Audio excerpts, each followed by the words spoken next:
My daughter won the science fair, and the billionaire CEO presenting the award was the father who abandoned us. The acrylic trophy nearly slipped from his hand when his eyes found mine, and then her dimple. Have you ever watched your past walk into a gym full of folding chairs and ask to rewrite your future? Mr. Steele Rich family, thank you for helping us pass 700 subscribers. If you're new here, hit subscribe so you don't miss what happens next. Because when the billionaire sponsor is the man who left me and the father he never knew he was, every choice becomes a test. Stay with me to the end, because what we chose in the quiet changed more than any headline ever could. The Kaimuki Elementary Gymnasium smelled like floor polish and buttered popcorn on the night everything shifted. Parents filled metal folding chairs arranged in crooked rows, their phone, cameras already raised, ready to capture whichever child crossed the stage. A banner stretched across the basketball hoop read Honolulu Youth Science Fair to Celebrating. Innovation in blue block letters that someone had clearly printed at an office supply store. I stood near the back wall, my arms crossed, watching my daughter Sienna adjust her trifold presentation board for the 4th time. She wore the navy dress we'd picked out together at Ross 3 weeks earlier, the one with pockets deep enough to hold her index cards. Her hair was pulled into 2 puffs, edges smoothed with the coconut oil gel she insisted worked better than anything else. She looked so much like me at 12. Same serious eyebrows, same way of biting her lower lip when concentrating. But that dimple when she smiled belonged entirely to him. Sienna's project sat on the 3rd table from the left, low-cost water filtration using biochar and cactus mucilage. She'd spent months testing ratios, filling our kitchen with mason jars of murky water, recording pH levels in a composition notebook with a cracked spine, when she discovered that combining activated biochar with the sticky substance from prickly pear cactus could remove up to 87% of contaminants. She'd run through the house yelling like she'd won the lottery. "Mama, this could help people," she'd said that night, her eyes bright. Like real people who don't have clean water. I believed her then. I believe her now. The fair coordinator, a woman named Mrs. Patterson, tapped the microphone twice, sending feedback squealing through the speakers. Parents winced. A few kids giggled. She cleared her throat and began announcing the 3rd place winner, a boy who'd built a model of the solar system using recycled materials.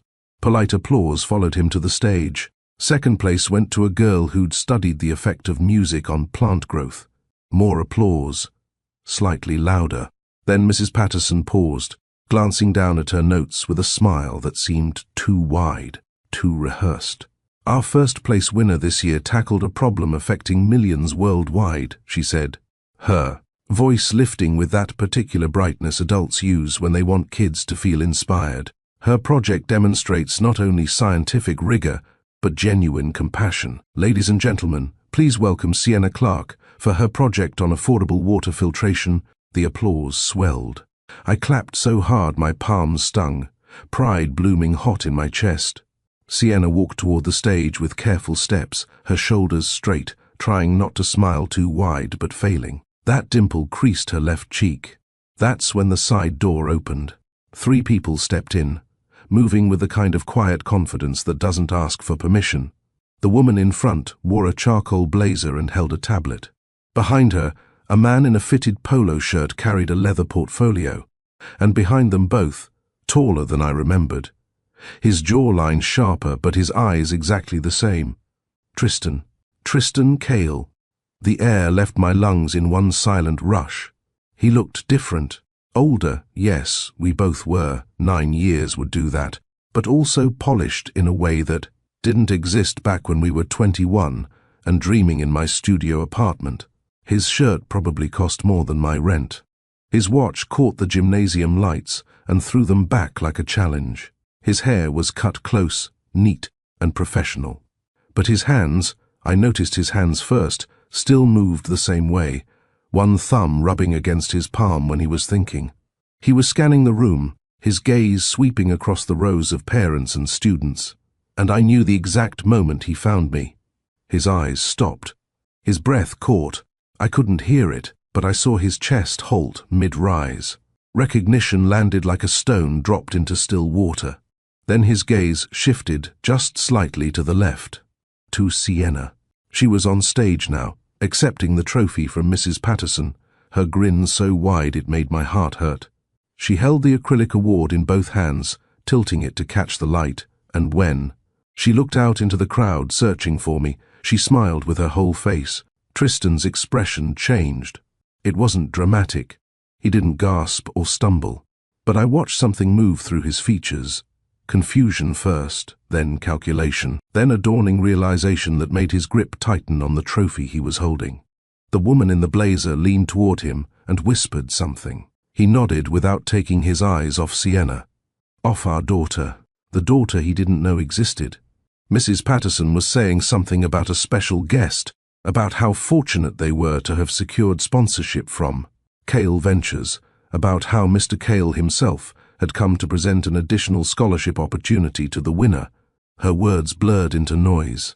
All I could hear was my own pulse hammering against my eardrums. Tristan stepped forward, and the parent next to me whispered, "Oh my God, that's him, the tech guy. He's worth like $2 billion. $2 billion didn't matter when you were staring at the man who left without saying goodbye." Tristan walked toward the stage with measured steps, the kind that come from boardrooms and investor meetings, not elementary school gyms.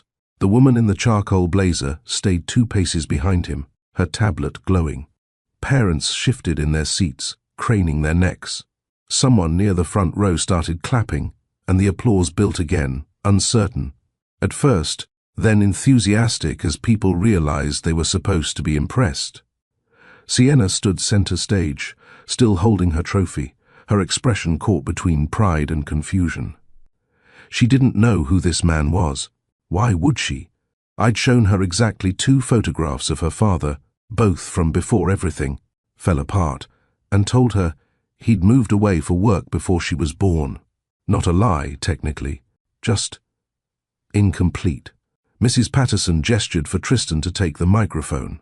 He accepted it with a nod, his professional smile fixed in place, but when he glanced towards Sienna again, I saw his hand tremble slightly. "Thank you, Mrs. Patterson," he said, his voice deeper than I remembered, smoother. "I'm Tristan Cale, founder of Cale Ventures. We focus on supporting innovation that addresses real-world problems, particularly in underserved communities." He was good at this, the public speaking, the polished delivery. 9 years ago, he'd stumbled through presenting his business plan to potential investors, sweating through his shirt, gripping note cards until they bent. Now he commanded the room without effort. "When my team brought me Sienna's project," he continued, looking directly at her now, "I was struck by 2 things. First, the scientific approach. Combining biochar with cactus mucilage isn't just creative, it's practical and scalable. Second, the reason behind it." He paused, and in that silence, I watched him study her face, the shape of her nose, the set of her eyebrows. That dimple, he knew, maybe not with absolute certainty, not yet, but enough to make his next words come out slower, weighted with something beyond corporate generosity. "Sienna, your project description says you wanted to help communities without access to clean water. That kind of thinking, focusing on impact over awards, is what we need more of in this world." Sienna's cheeks flushed. She nodded, still clutching the trophy. "So Cale Ventures would like to offer you a $5,000 scholarship," Tristan said, and the gymnasium erupted. Parents whooped. The kids cheered. Mrs. Patterson pressed both hands to her chest like she might cry. $5,000. My throat tightened. That was Sienna's braces. That was the laptop she needed for middle school. That was breathing room we hadn't had in years. It was also a door opening that I'd kept closed for 9 years. Tristan extended his hand towards Sienna. She shook it, her small fingers disappearing into his palm, and smiled up at him. I watched his expression crack just for a second, something raw and unguarded, breaking through the professional veneer before he pulled it back. The woman in the blazer stepped forward with a folder. "We'll need a parent or guardian to sign some paperwork," she said pleasantly, scanning the crowd. "Is Sienna's mother or father here?" Every eye in the gymnasium turned toward the back wall. Toward me. I couldn't move. My legs had forgotten how. My hands hung useless at my sides. Across the room, Tristan's gaze locked onto mine again, and this time there was no confusion, no uncertainty, just recognition, sharp and absolute. And then Sienna, bright and oblivious and so proud, pointed directly at me. "That's my mama," she called out, her voice carrying across the folding chairs, and science projects, and all the space I'd put between then and now. Leilani Clark. Tristan went absolutely still. The woman with the tablet looked between us, her professional smile flickering with uncertainty. The man with the portfolio shifted his weight. Mrs. Patterson, bless her, was already waving me forward. "Miss Clark, if you could come sign, we'll get everything processed," she said cheerfully. I forced my feet to move. One step, then another, navigating between chairs and backpacks and parents who were already pulling out their phones to search for the billionaire in their children's gym. My heart slammed against my ribs so hard, I thought everyone must hear it. Sienna beamed at me from the stage. She had no idea. No idea that the man handing her a scholarship was the same one whose eyes she'd inherited, whose stubborn streak lived in her bones, whose absence I'd explained away with half-truths and careful omissions.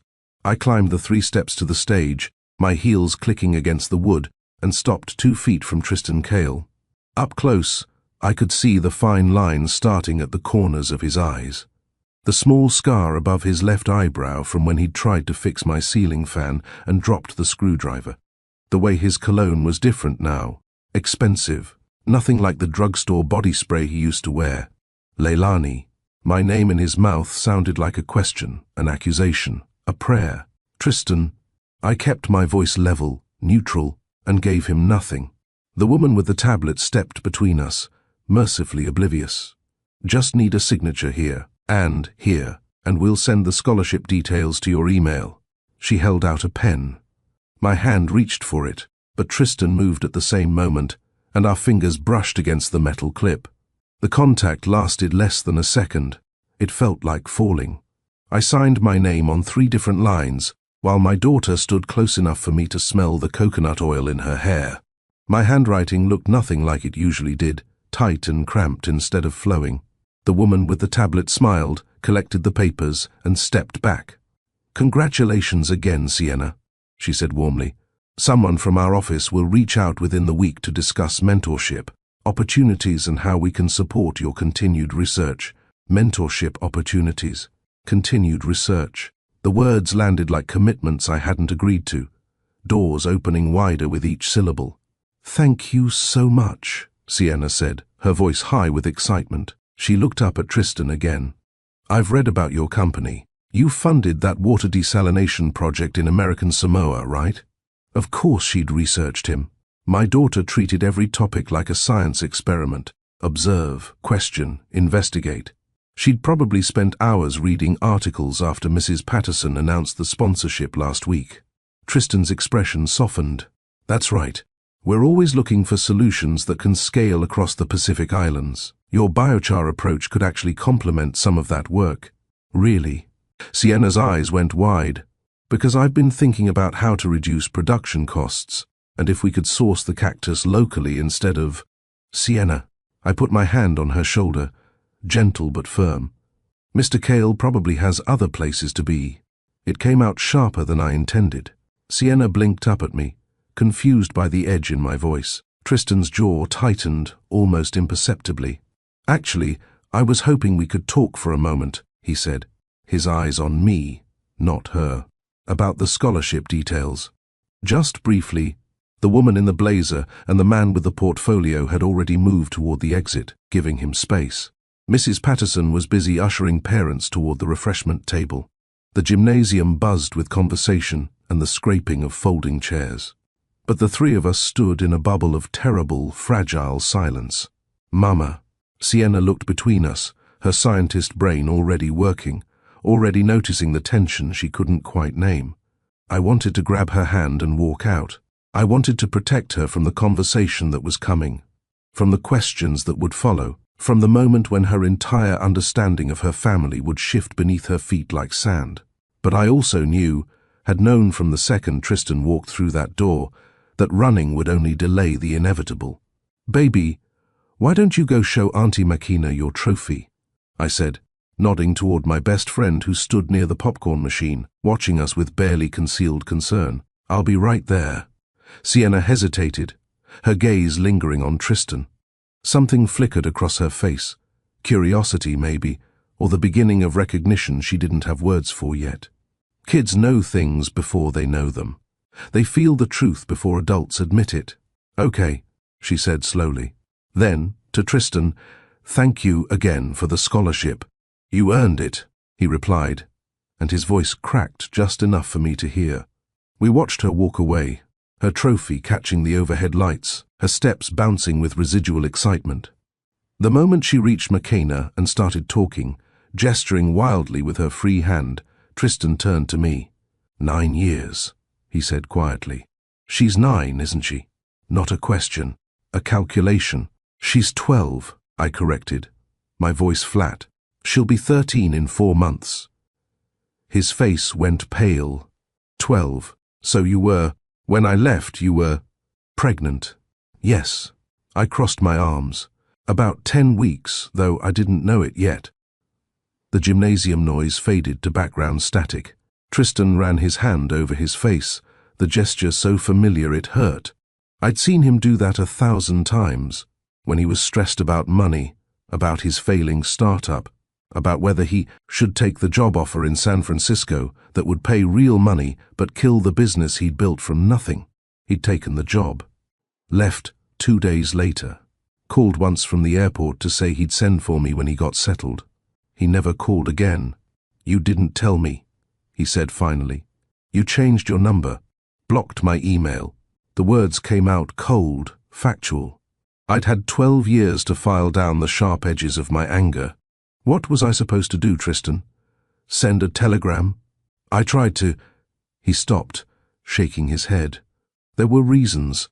Things got complicated with the investors, and I thought, "I don't care what you thought." I kept my voice low, controlled, aware that we were still in a room full of people who would love nothing more than gossip about the single mom and the billionaire.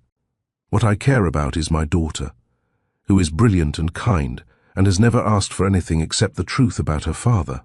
A truth I've been protecting her from because I wasn't sure you deserved to be part of it. That landed. I saw it hit him square in the chest. "Does she know?" he asked. "About me?" She knows her father left before she was born. She knows his name. She's seen 2 pictures. I paused. She doesn't know he's standing in front of her right now, offering scholarship money like it's enough. Tristan flinched. "I want to. I need to." "You need to leave." I glanced towards Sienna, who was now showing her project to Makina, explaining the filtration ratios with her hands. "Before she starts asking questions, neither of us is ready to answer in a public place. Leilani, give me your number." I pulled out my phone, hands steadier than I felt. The real one this time. "We'll talk, but not here. Not now. Not with her watching." He recited the digits. I saved them under TKL with no other identifying information, just in case Sienna ever scrolled through my contacts. "When?" he asked. "I'll call you. Tomorrow, maybe. When I've figured out how to explain this without breaking her heart." Across the room, Sienna looked up and waved at me. I waved back, forcing a smile. Tristan saw it too, that wave, the trust in her eyes that her mother had everything under control. "She looks like both of us," I finished, "which is going to make this a lot harder to hide if people start paying attention." He nodded slowly, understanding the weight of what I wasn't saying. His face was everywhere now. Tech blogs, business magazines, local news whenever he donated to another cause. If someone connected the dots, if a photo from tonight surfaced with the 3 of us in frame, the story would write itself. Billionaire's secret daughter, single mom kept child hidden. Tech mogul's love child. The headlines would eat Sienna alive. "I'll wait for your call," Tristan said quietly. "But Leilani, I want to know her. However that looks, whatever it takes. I want to be her father." "You don't get to want things and have them appear anymore," I said. That's not how being a parent works. He absorbed that without argument, and something about his silence felt like the first honest thing between us. The woman in the blazer appeared at his elbow, murmuring about their next appointment. Tristan nodded, cast one more long look toward Sienna, then walked toward the exit with his team trailing behind him. I stayed, because when you're a mom, your choices stop being only yours. I stood there watching my daughter laugh with McKenna, watching her hold that trophy like it was made of gold. Instead of cheap acrylic, watching her exist in the last moments before her world would change forever. She deserved better than this. Better than a father who showed up 12 years late with a checkbook and good intentions. Better than a mother who'd hidden the truth because she was too hurt and too scared to do the harder thing. But this was what we had. This messy, complicated, impossible situation where the past and present collided in an elementary school gym that smelled like popcorn and floor polish. Tomorrow, I'd call him. Tomorrow, we'd start figuring out how to tell her. Tomorrow, we'd begin the work of building something from the wreckage of what we'd broken. Tonight, I'd let her have this. The win, the scholarship, the uncomplicated joy of being 12 and brilliant and celebrated. Tomorrow could wait. It would have to. I walked toward McKenna and Sienna, plastering on a smile that felt more real with each step. My daughter turned to me, trophy in hand, pride radiating from every inch of her. Mama, Auntie McKenna says we should celebrate with ice cream. Can we? Please. Absolutely, baby. Whatever you want. Whatever she wanted. For tonight, that was enough. The conversation with Tristan, the explanations, the fallout, all of that could wait until tomorrow. Tonight belonged to Sienna. The parking lot outside Kaimuki Elementary smelled like plumeria and exhaust fumes. Parents streamed toward their cars, kids weaving between them with certificates and ribbons clutched in sticky hands. I held Sienna's trophy while she ran ahead to where her friends clustered. Near the gate, all of them talking over each other about their projects. Mama, can I go to Haley's house? Sienna called back, already knowing the answer. Friday nights were movie nights and had been since she was 6. Not tonight, baby. We're celebrating you at home. I raised the trophy slightly. Ice cream and whatever movie you want. She groaned but smiled, then turned back to her friends for another round of excited chatter.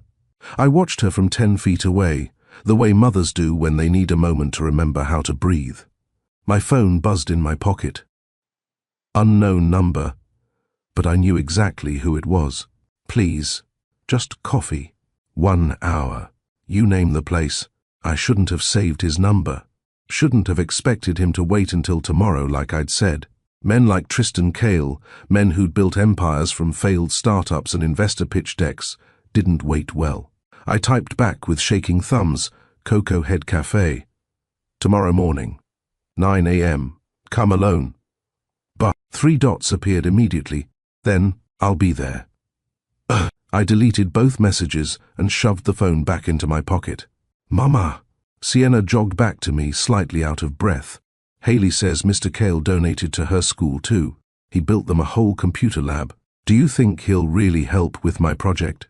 Her eyes held that particular gleam, the one that appeared whenever she discovered something fascinating.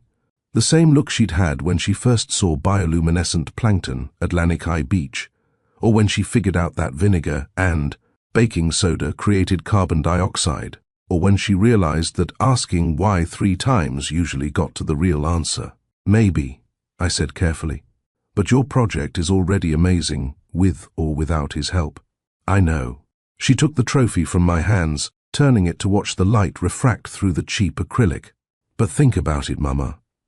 If I could actually make enough filters for a whole village, he has connections. He could help it go from a science fair project to something real. There was no arguing with her logic. There never was. Let's get home, I said instead. You still need to pick your movie before Auntie McKenna eats all the mint chips. Sienna laughed and headed toward our car, a 15-year-old Honda Civic with a dent in the passenger door and a check engine light that had been on for 3 months.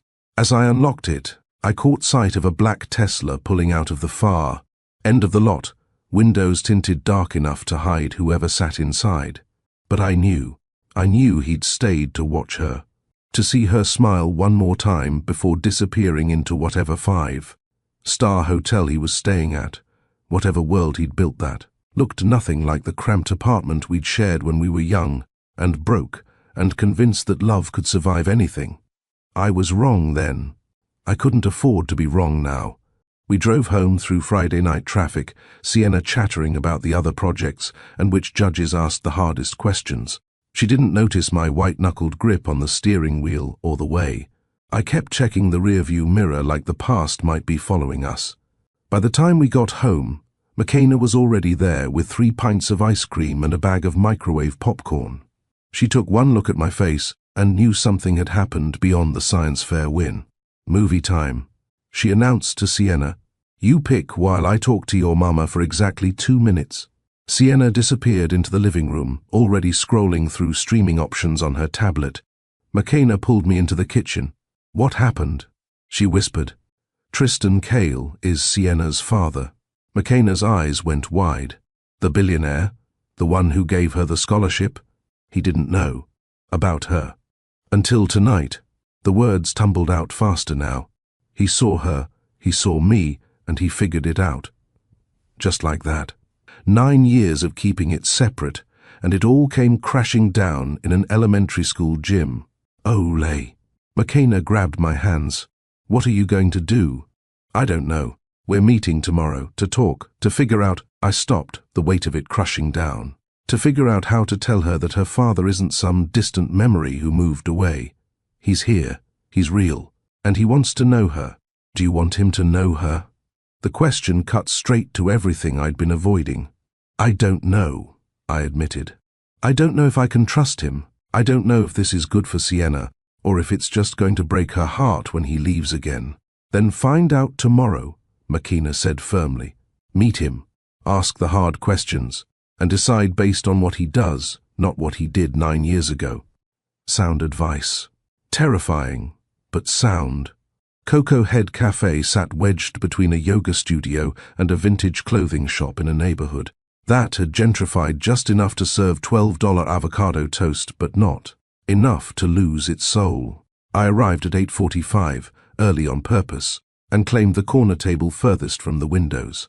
The Saturday morning crowd was light, a few tourists studying hiking maps, a couple sharing a waffle, 2 women with laptops and complicated coffee orders. I ordered black coffee I didn't want, and waited.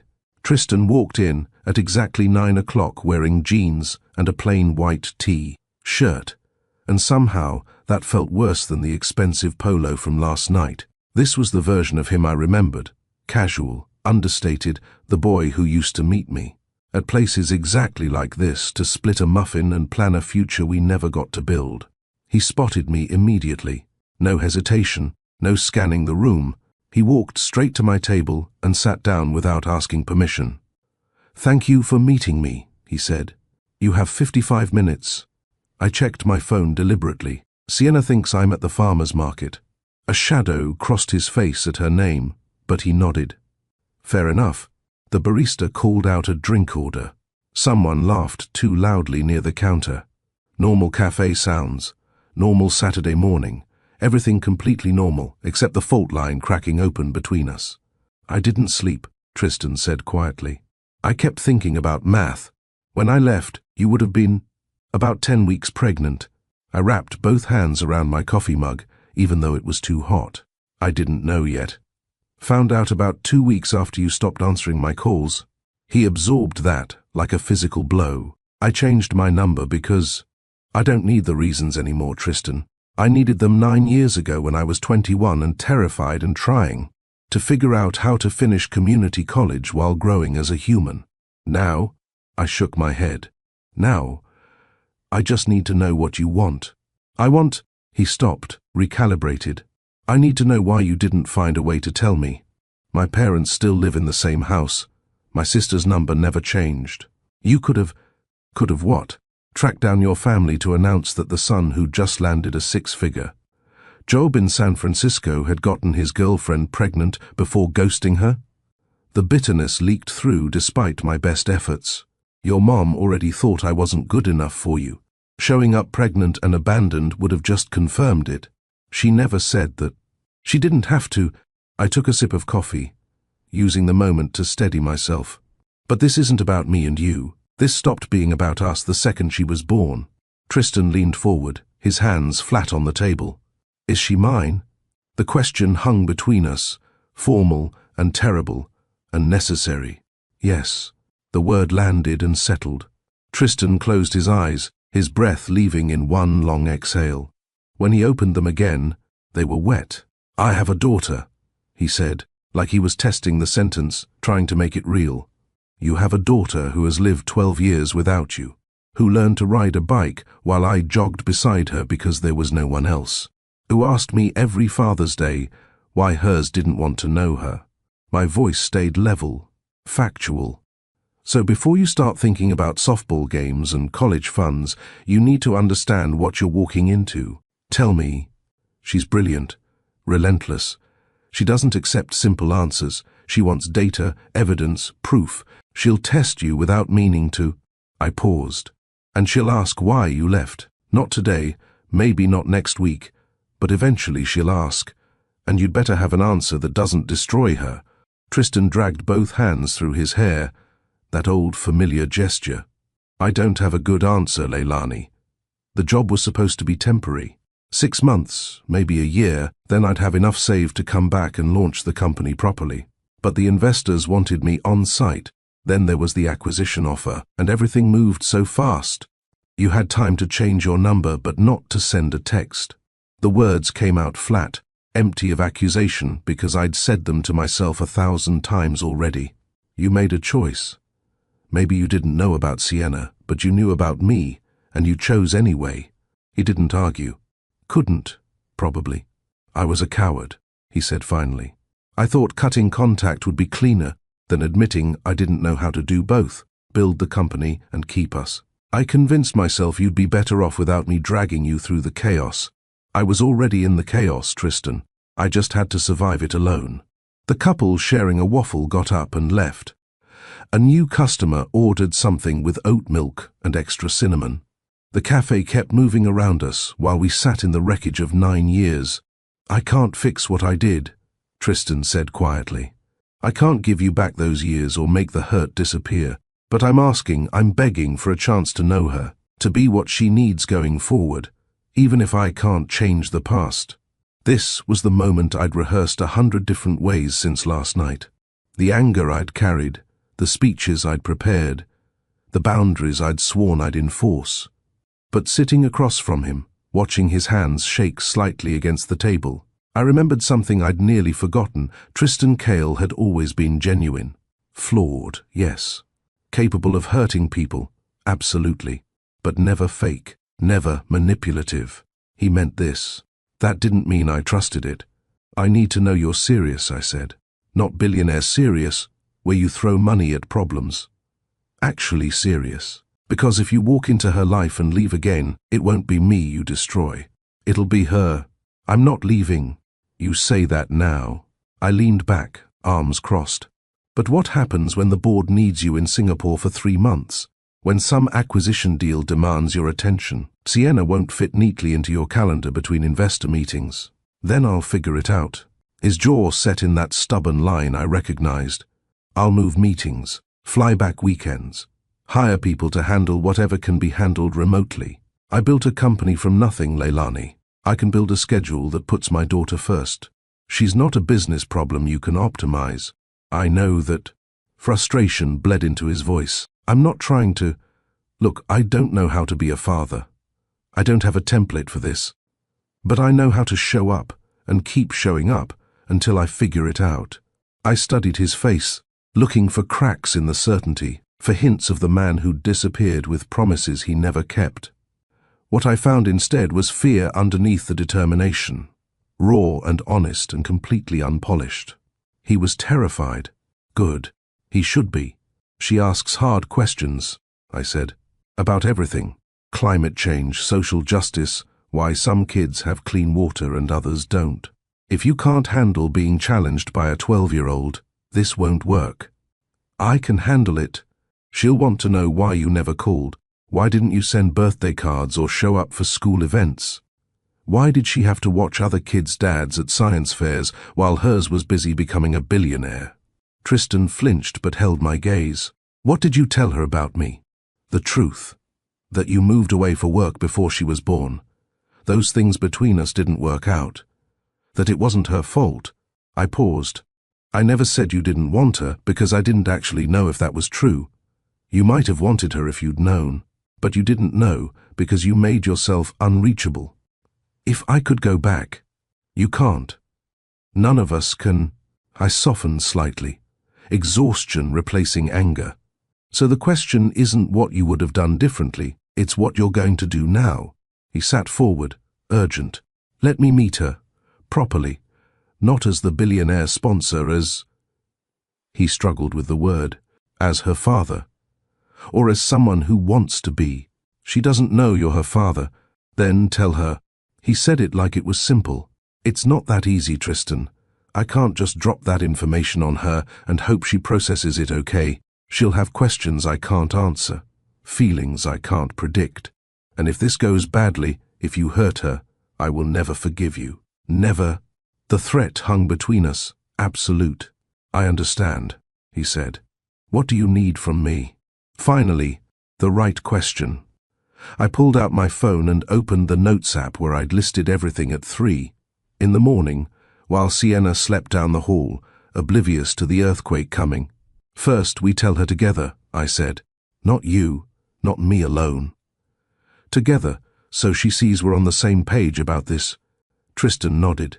Okay. When? Soon. This weekend, maybe. Before someone at that science fair connects the dots and she hears it from a classmate's parent. I scroll down my list. Years of single parenting condensed into bullet points written in desperation and coffee. Second, this goes at her pace. If she needs space, you give it to her. If she has questions, you answer them honestly. If she's angry, and she might be, you sit with that anger and don't make excuses. Understood. Third, no public announcements. No press releases about your long-lost daughter. She gets to decide how much of this story belongs to the world and how much stays private. Something flickered across his expression. Concern, maybe, or calculation. There are people who might find out anyway. Journalists, investors who like digging into personal lives.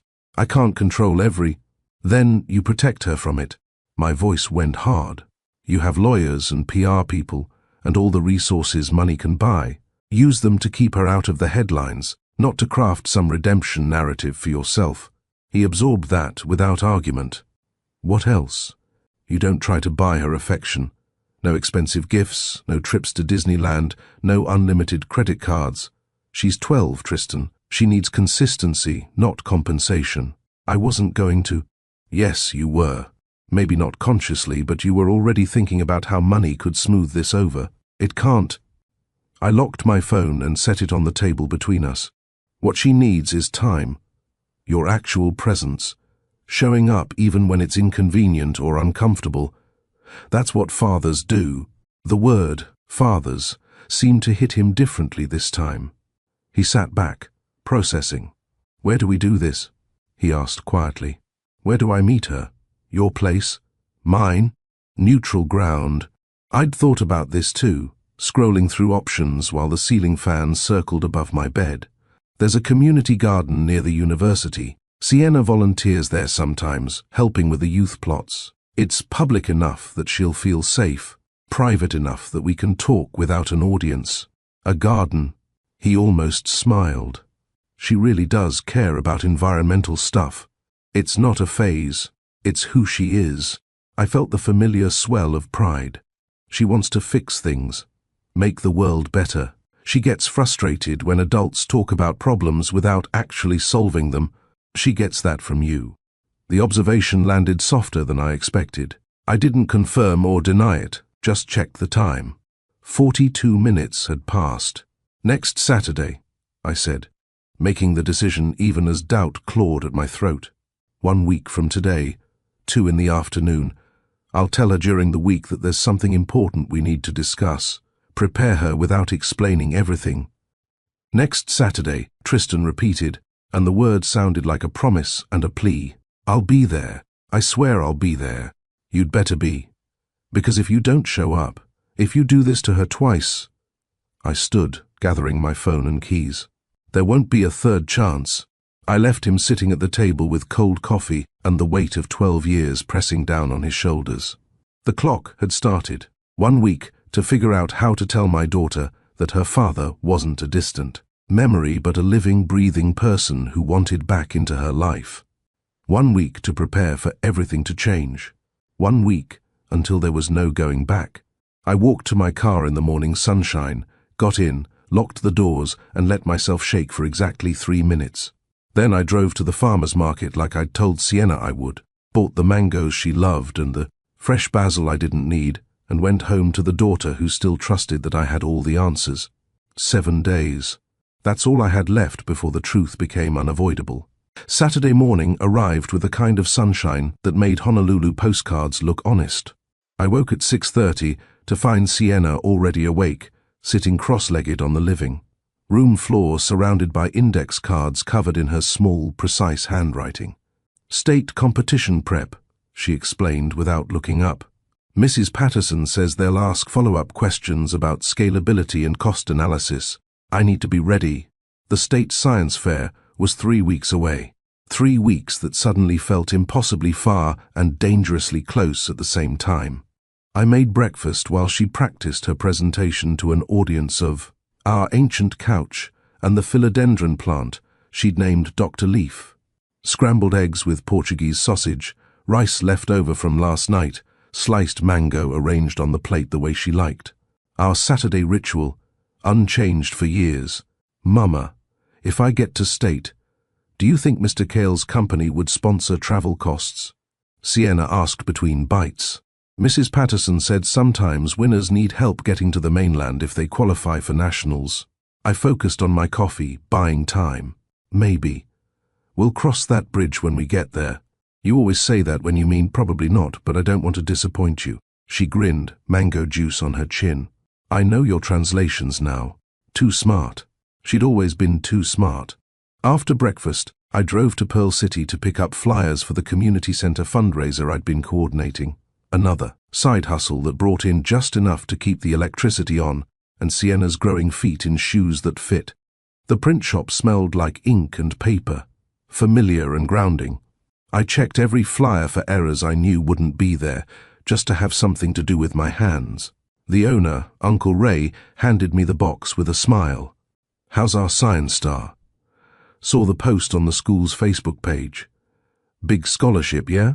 "She's good. Working hard." I kept my voice light, casual, gave him nothing to build gossip from. "Tell her congratulations from us. That Cale guy, he's doing good things. Not like these tech people who forget where they come from." I nodded and left before he could say anything else about Tristan. Back home, Sienna had moved to the kitchen table, her project notebook open. Making calculations with a pencil, she kept flipping between her fingers. A habit she'd had since she was 7, thinking with her hands, working through problems by giving her brain something physical to do. I watched her from the doorway, memorizing this version of her, the girl who still believed adults had answers, who trusted that the world made sense if you asked enough questions, who didn't yet know that her entire origin story was about to shift. In 7 days, I would take that certainty from her. The thought made my stomach clench. "You okay, Mama?" Sienna looked up, her brow furrowed with concern. "Yeah, baby. Just tired." I smiled, and she accepted it because she had no reason not to. "You want to go to the garden next Saturday? Help with the weekend watering? Can we go around 2? I want to finish these calculations first." 2 o'clock. Exactly when I'd told Tristan to meet us. 2 is perfect, I said. The hours crawled. I folded laundry that didn't need folding, reorganized the kitchen cabinets, wiped down surfaces already clean. Sienna stayed focused on her work, occasionally asking me to quiz her on water contamination statistics or biochar activation temperatures. Every time she said "Mama," my heart jumped. By noon, I'd rehearsed 17 different ways to start the conversation, some gentle, some direct, all of them feeling inadequate. And Sienna, you know how I told you your father moved away for work?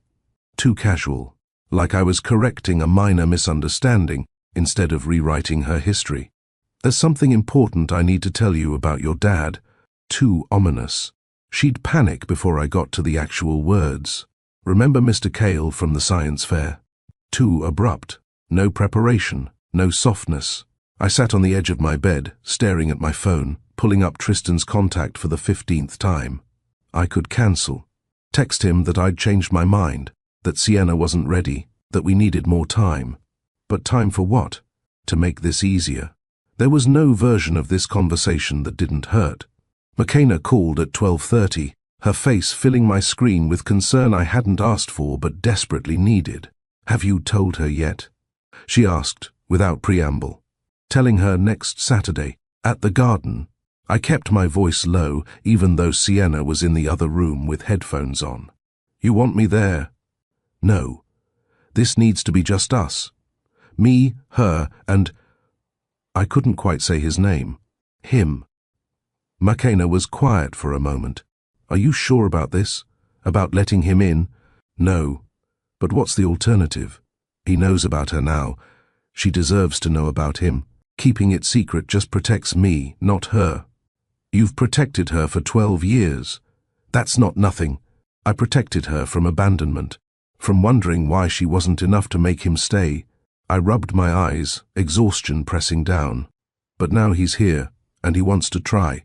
And if I say no, eventually she'll find out I kept them apart. She'll hate me for it. She could never hate you.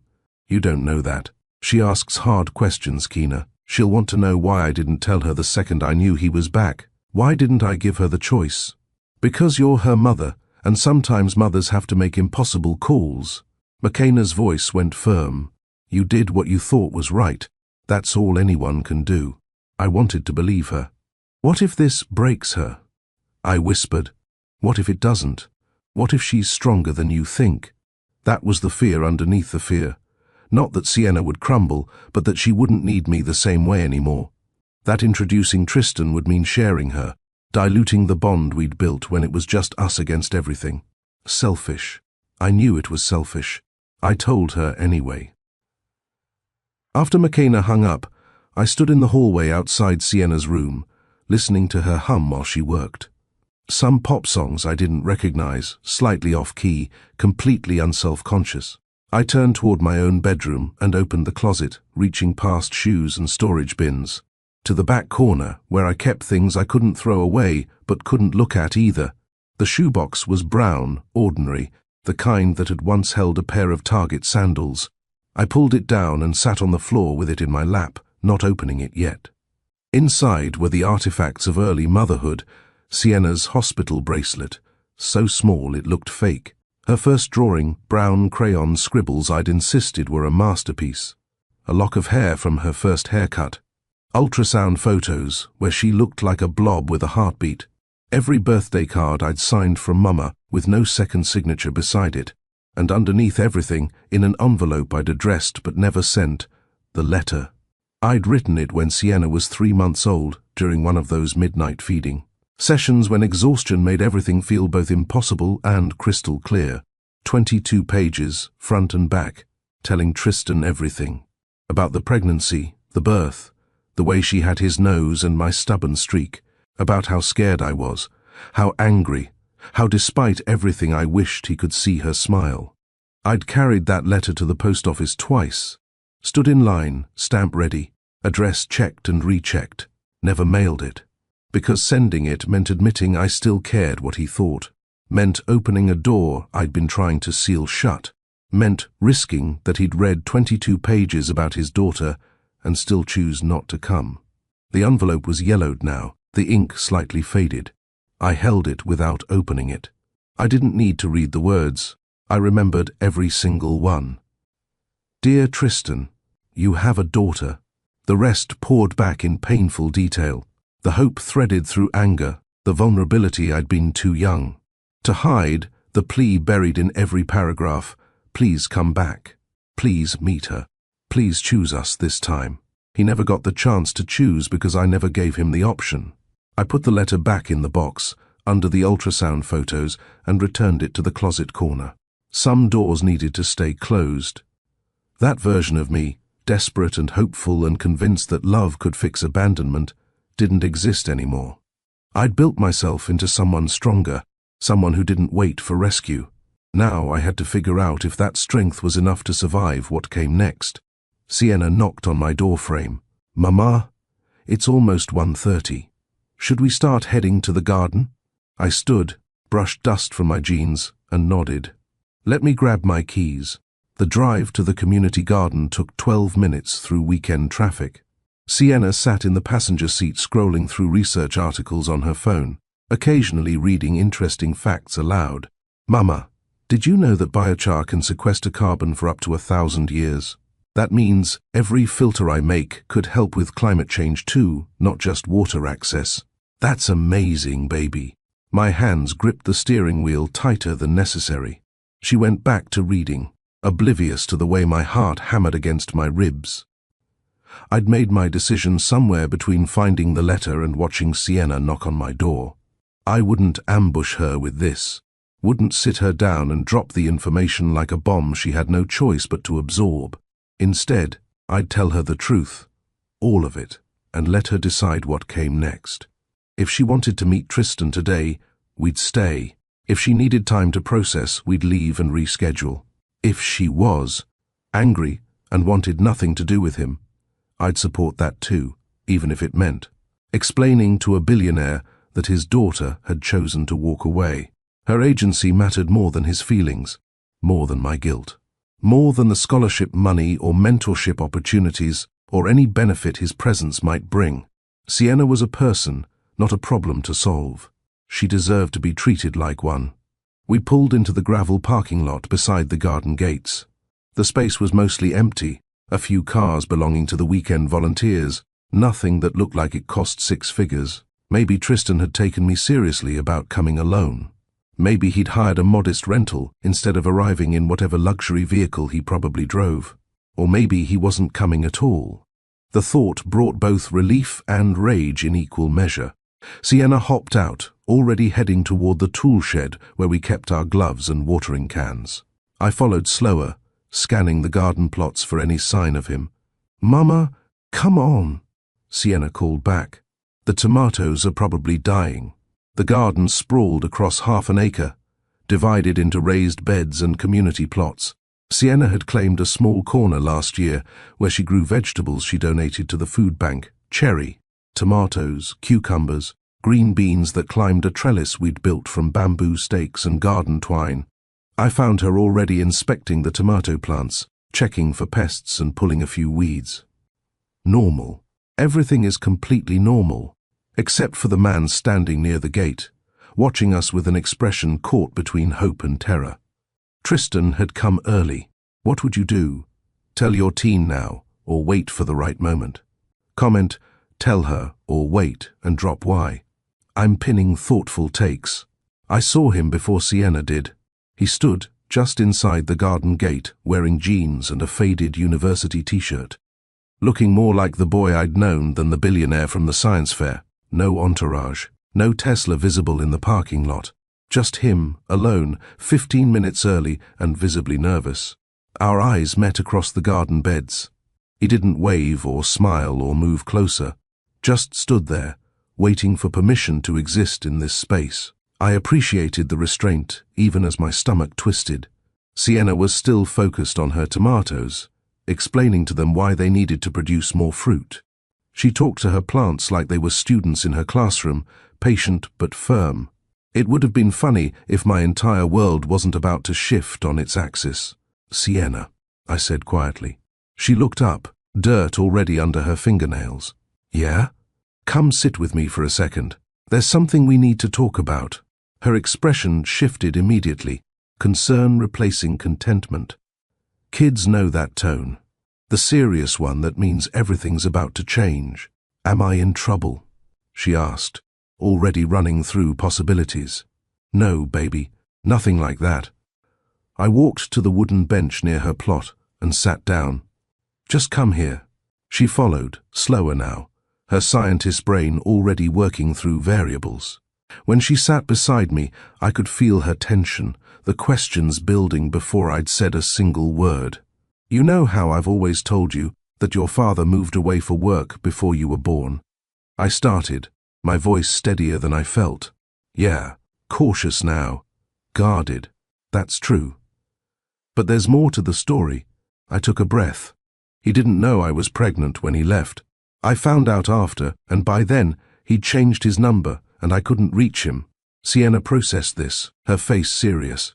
Why didn't you try harder? Like, find him another way? Fair question. The first of many. I was young and hurt and didn't know how. And part of me thought if he wanted to leave that badly, maybe he didn't deserve to know. I held her gaze. I was wrong about that. You deserve to have a father, whether I was angry at him or not. Okay. She drew the word out, waiting for the rest. He's here. Now. In Honolulu. My throat tightened. And he knows about you. Her eyes went wide. How? The science fair. He saw you, and he figured it out. I watched her face cycle through emotions faster than I could name them. Confusion. Realization. Something that might have been hope, or might have been fear. Mr. Cale, she whispered. The scholarship guy. Yes. She stood abruptly, her hands clenched into fists at her sides. He's my dad? The billionaire is my dad? Yes. And he's here? Like, here? I looked toward the gate where Tristan still stood, frozen, watching this unfold from a distance that suddenly felt both too far and not far enough. He's here, I confirmed. He wants to meet you, properly, but only if you want that too. This is your choice, Sienna. Completely yours. She followed my gaze and saw him for the first time, really saw him, and I watched her world crack open. There are doors you have to walk through, even if your knees shake. We'd just opened one we could never close again. Sienna stood frozen, staring at Tristan across the garden beds like he was an equation she couldn't solve. Her chest rose and fell faster than normal, her hands opening and closing. At her sides, that processing gesture she'd had since she was small. Sit back down, baby, I said gently. Let me tell you the whole story. She sat, but perched on the edge of the bench, like she might need to run. I'd seen her do this in debates at school, when information came too fast, and she needed to maintain her escape route while her brain caught up. Your father and I met when we were 21, I began, keeping my voice steady and factual. We were both trying to figure out our lives, me in community college, him building a tech startup from his bedroom. We fell in love the way young people do, fast and certain, convinced we'd figured out something everyone else had missed. Sienna watched me with those analytical eyes, listening but not interrupting. For about a year it was good. We talked about futures and plans. Then he got a job offer in San Francisco, real salary, benefits, the kind of opportunity you don't turn down when you've been eating ramen for a year straight. I paused, choosing words carefully. He said he'd go for 6 months, save money, then come back. We'd go a long distance until then. But he didn't come back. Sienna filled in. No. 2 weeks after he left, he stopped answering calls, changed his number. I got one email saying the job was more complicated than he expected, and he needed space to focus. The old hurt flickered, but didn't catch fire. I'd lived with it too long for it to burn anymore. I was angry, hurt. I decided if he wanted space that badly, I'd give him permanent distance. That's when you found out about me. Sienna's voice was small. 2 weeks after that email, yes. I took 3 pregnancy tests because I couldn't believe it. I reached for her hand. She let me take it. And I had to make a choice. Try to track him down through his family, who'd never really approved of me. Show up pregnant and abandoned, prove all their doubts right. Or raise you myself, and protect us both from people who didn't want us in the first place. You chose me, she whispered. I chose us. You and me, figuring it out together. I squeezed her fingers. But Sienna, I need you to understand. Your father didn't know. He made a terrible choice leaving the way he did, cutting contact without explanation. That's on him. But he never knew you existed. I made sure of that. Her brow furrowed. Why? Because I was 21 and scared and convinced that if he'd wanted me, he wouldn't have left. I thought, if he didn't choose me, he wouldn't choose you either. I was protecting you from rejection that might never have happened. So you made the choice for him. Not an accusation, just an observation. My daughter, always seeing the structure underneath the emotion. Yes. And maybe that was wrong. Maybe I should have tried harder. I looked toward Tristan, still standing at the gate, patient in a way I'd never seen him be. But I can't change the past. I can only tell you the truth now and let you decide what happens next. Sienna pulled her hand from mine and wrapped both arms around herself. Does he want to know me now, or does he just feel guilty? The question cut straight to the center of everything. I think both, I said honestly. And I think we won't know which one matters more until we give him a chance to show us. Sienna stood again, pacing 3 steps in one direction, 3 steps back.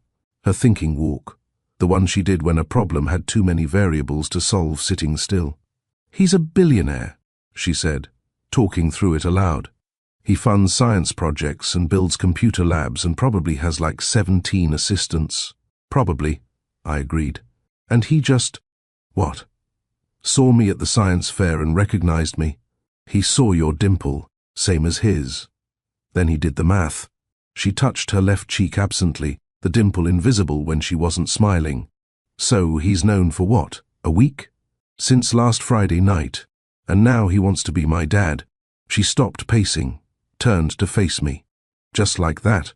After 12 years of not being my dad, he wants to show up and fix it with scholarship money and what else? Trips? Gifts? What's the billionaire version of sorry I missed your entire childhood? There was anger underneath the sarcasm, but also something else. Something that sounded like hope trying to protect itself with cynicism. He doesn't get to fix it, I said firmly. That's not how this works. But he wants to try to know you going forward. If you want that too, what if I don't?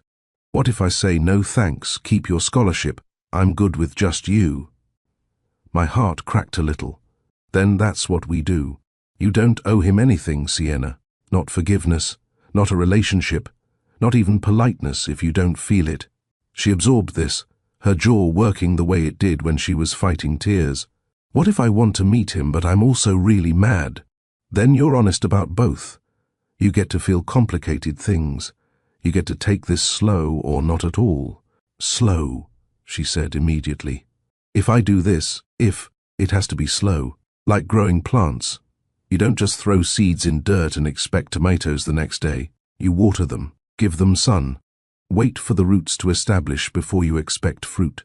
Only Sienna would process meeting her father through agricultural metaphors. Slow is smart, I said. The best things grow slow. She looked at Tristan again, studying him from a distance. He'd moved slightly closer but stopped at the edge of the first garden bed, giving us space, not encroaching. His hands were still in his pockets, his posture careful, like he understood he was on probation. He looks nervous, Sienna observed. He should be. You're terrifying when you're analyzing people. That got a small smile, the dimple flashing briefly. I learned from the best. She took a long breath, her shoulders rising and falling with it. Decision-making breath. I'd seen it 1,000 times before spelling tests and science presentations, and the day she had to choose between soccer and robotics club. Okay, she said quietly. I'll meet him. But Mama, you stay, the whole time. I'm not doing this alone. I'm not going anywhere. Sienna walked toward Tristan with measured steps, and I followed 3 paces behind. Close enough to intervene, far enough to let this moment belong to them. Tristan saw us coming and straightened, his hands coming out of his pockets, then going back in like he couldn't decide what to do with them. When we stopped 6 feet away, he looked at Sienna with an expression so raw it hurt to witness. Hi, he said, his voice rougher than it had been at the cafe. Hi, Sienna replied, formal and cautious. Silence stretched between them, awkward and necessary. I resisted the urge to fill it with explanations or instructions. They needed to figure out how to exist in the same space without my narration. Can I? Tristan gestured vaguely at the garden. Can I come in? Or would you rather I stay here? asking permission. Good. I'd told him that mattered. Sienna glanced back at me. I gave her a small nod. Your choice. You can come in, she said, but just to the bench, not to my plants yet. Boundaries. My daughter, drawing lines before anyone could cross them. Tristan nodded and followed us to the wooden bench, but he didn't sit. Just stood nearby, waiting for further instruction. Your mom told you, he said, not a question, that you're my biological father and you didn't know I existed until Friday. Yeah. She told me. Sienna crossed her arms, protective. She also said you left without saying goodbye and changed your number, so she couldn't tell you even if she wanted to. He flinched, but didn't deflect. That's true. All of it. Why? The question hung in the air, simple and devastating. Tristan ran his hand over his face, that familiar gesture, and when he spoke, his voice was quiet but steady. Because I was 21 and stupid, and thought disappearing would be easier than admitting I was terrified. The job in San Francisco was real, but the reasons I cut contact were cowardice dressed up as focus. I convinced myself your mom would be better off without me dragging her through the chaos of trying to build something from nothing. But you didn't ask her, Sienna said. You just decided. You're right. I didn't ask. I made a choice that affected both of us without giving her a say, and that was wrong. He looked at her directly, and because of that choice, I missed 12 years of your life. I can't fix that. I can't get those years back, or pretend I was there when I wasn't. Sienna studied him, her analytical gaze taking in every micro-expression. My mom says you want to know me now, more than anything. The words came out like a confession, but only if you want that too. This is your choice, Sienna, completely. She said that too. Sienna's arms loosened slightly. Are you just doing this because you feel guilty, or because you actually care? Tristan crouched down so he was at her eye level instead of looming over her. The gesture was instinctive, respectful, and I saw Sienna's expression soften just a fraction. Both, he said honestly. I feel guilty that I wasn't there, but I care because you're brilliant and passionate and everything your mom said you'd be. And I want to know the person you're becoming, not to fix my guilt, to actually be part of your life, if you'll let me. Sienna watched him for a long moment, her face unreadable. Then she made a decision. Come on, she said, turning toward her garden plot. I'll show you my current experiment. Tristan stood and followed, and I trailed behind them both, watching this strange new constellation form. Sienna's plot was organized with the precision of a much older gardener, rows labeled with popsicle stick markers, a small notebook in a plastic bag hanging from the fence, a collection of mason jars lined up on a wooden shelf. She picked up one of the jars, half filled with soil and water, the contents separated into distinct layers. This is a soil settling test, she explained, slipping into teacher mode. You mix soil and water, shake it, then let it settle. The heaviest particles, sand, sink first, then silt, then clay stays suspended at the top. It tells you soil composition without expensive lab equipment. Tristan leaned closer, genuinely interested. How long does it take to settle completely? 24 hours usually, but clay can take longer if there's a lot of organic matter. She pointed to the layers. See how this one has more sand? That means faster drainage but fewer nutrients. The one with more clay holds water better but can get compacted. And you're testing this because if I'm going to design water filters for different communities, I need to understand their soil types. What works in sandy coastal soil might not work in clay-heavy mountain regions. She set the jar down carefully. Scalability isn't just about making more filters. It's about adapting the design to local conditions. Pride bloomed in my chest. My daughter, thinking 10 steps ahead. Tristan nodded slowly. That's systems thinking. Most people your age, most people any age, only think about the immediate application, not the regional variables. My mom taught me that. She says you can't solve real problems with one-size-fits-all solutions. Your mom is right. He glanced at me briefly, something like regret and admiration mixed in his expression. Have you thought about what kind of testing equipment you'd need to scale this up? To actually manufacture filters for field deployment? Sienna's eyes lit up. I have a whole list, but most of it costs more than we... She stopped, suddenly aware of what she was about to say. More than we have. More than I could afford on print shop wages and community center fundraising. Tristan caught it, but didn't pounce. Instead, he said carefully, what if you had access to a lab? Not fancy, just functional. Equipment that's already there. Space to work. Budget for mistakes. Where would I find that? Sienna asked, skeptical but interested. The community center in Kalihi.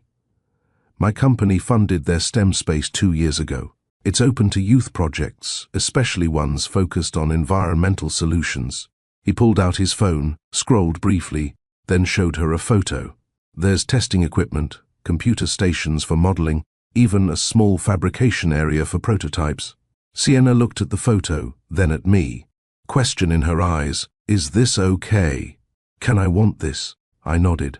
Wanting resources wasn't the same as being bought. Could I really use it? Sienna asked, turning back to Tristan. Like, actually access the equipment? Absolutely. I can set up an introduction with the program coordinator. They run weekend sessions for youth researchers. He paused. I could come with you for the first visit if you want, or not. Whatever makes you comfortable. The offer hung in the air, optional and careful. Sienna looked at her garden plot, then at the jar in her hands, then at Tristan. If I say yes to visiting the lab, that doesn't mean I'm saying yes to everything, right? Like, I can still be mad about the 12 years? I can still take this slow? Absolutely. Tristan's voice was firm. Whatever pace you set, I'll follow. If you want to meet once a month, we meet once a month. If you want to just email questions about your project, we email. If you need space for a while, I'll wait. This is your timeline, Sienna. She processed this, her scientist brain running scenarios. What if I try this and decide I don't want a relationship? What happens to the scholarship? Good question. Testing for conditions, for strings attached. The scholarship is yours regardless, Tristan said. It's not conditional on a relationship with me. You earned it with your work. That doesn't change based on personal decisions. And the lab access? Same thing. You're a student with a legitimate research project. That's the only requirement. Sienna glanced at me again. I could see her weighing options, calculating risks, trying to determine if this was too good to be true or if maybe, just maybe, it was simply what he said it was. A father trying to show up without demanding immediate forgiveness. Okay, she said finally. I'll visit the lab. And maybe we can talk sometimes. About science stuff. She paused. I'm not ready to call you Dad or anything. That feels weird. Tristan is fine, he said quickly. Whatever you're comfortable with. And my mom comes.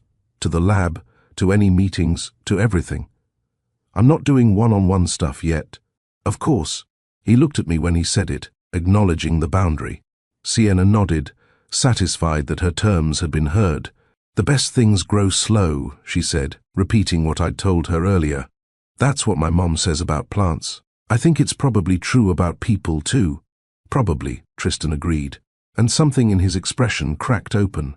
Relief or hope or gratitude, maybe all three. He didn't push. He didn't pull. He simply stayed. Stayed at the distance Sienna set. Stayed when she laid down rules. Stayed when she said maybe instead of yes. Stayed without demanding more than she was ready to give. And in that staying, something shifted. Not forgiveness. That was too big, too soon. Not trust. That would take months, maybe years. But possibility, the smallest seed of it, planted in careful soil, given just enough water to see if it might grow. The plan changed from if to how, from should we let him in, to how do we build this without breaking what we've already built. I watched them talk about soil composition and filtration models, my daughter and her father, and felt time split into before and after. We couldn't go back to before. So we'd figure out how to live after.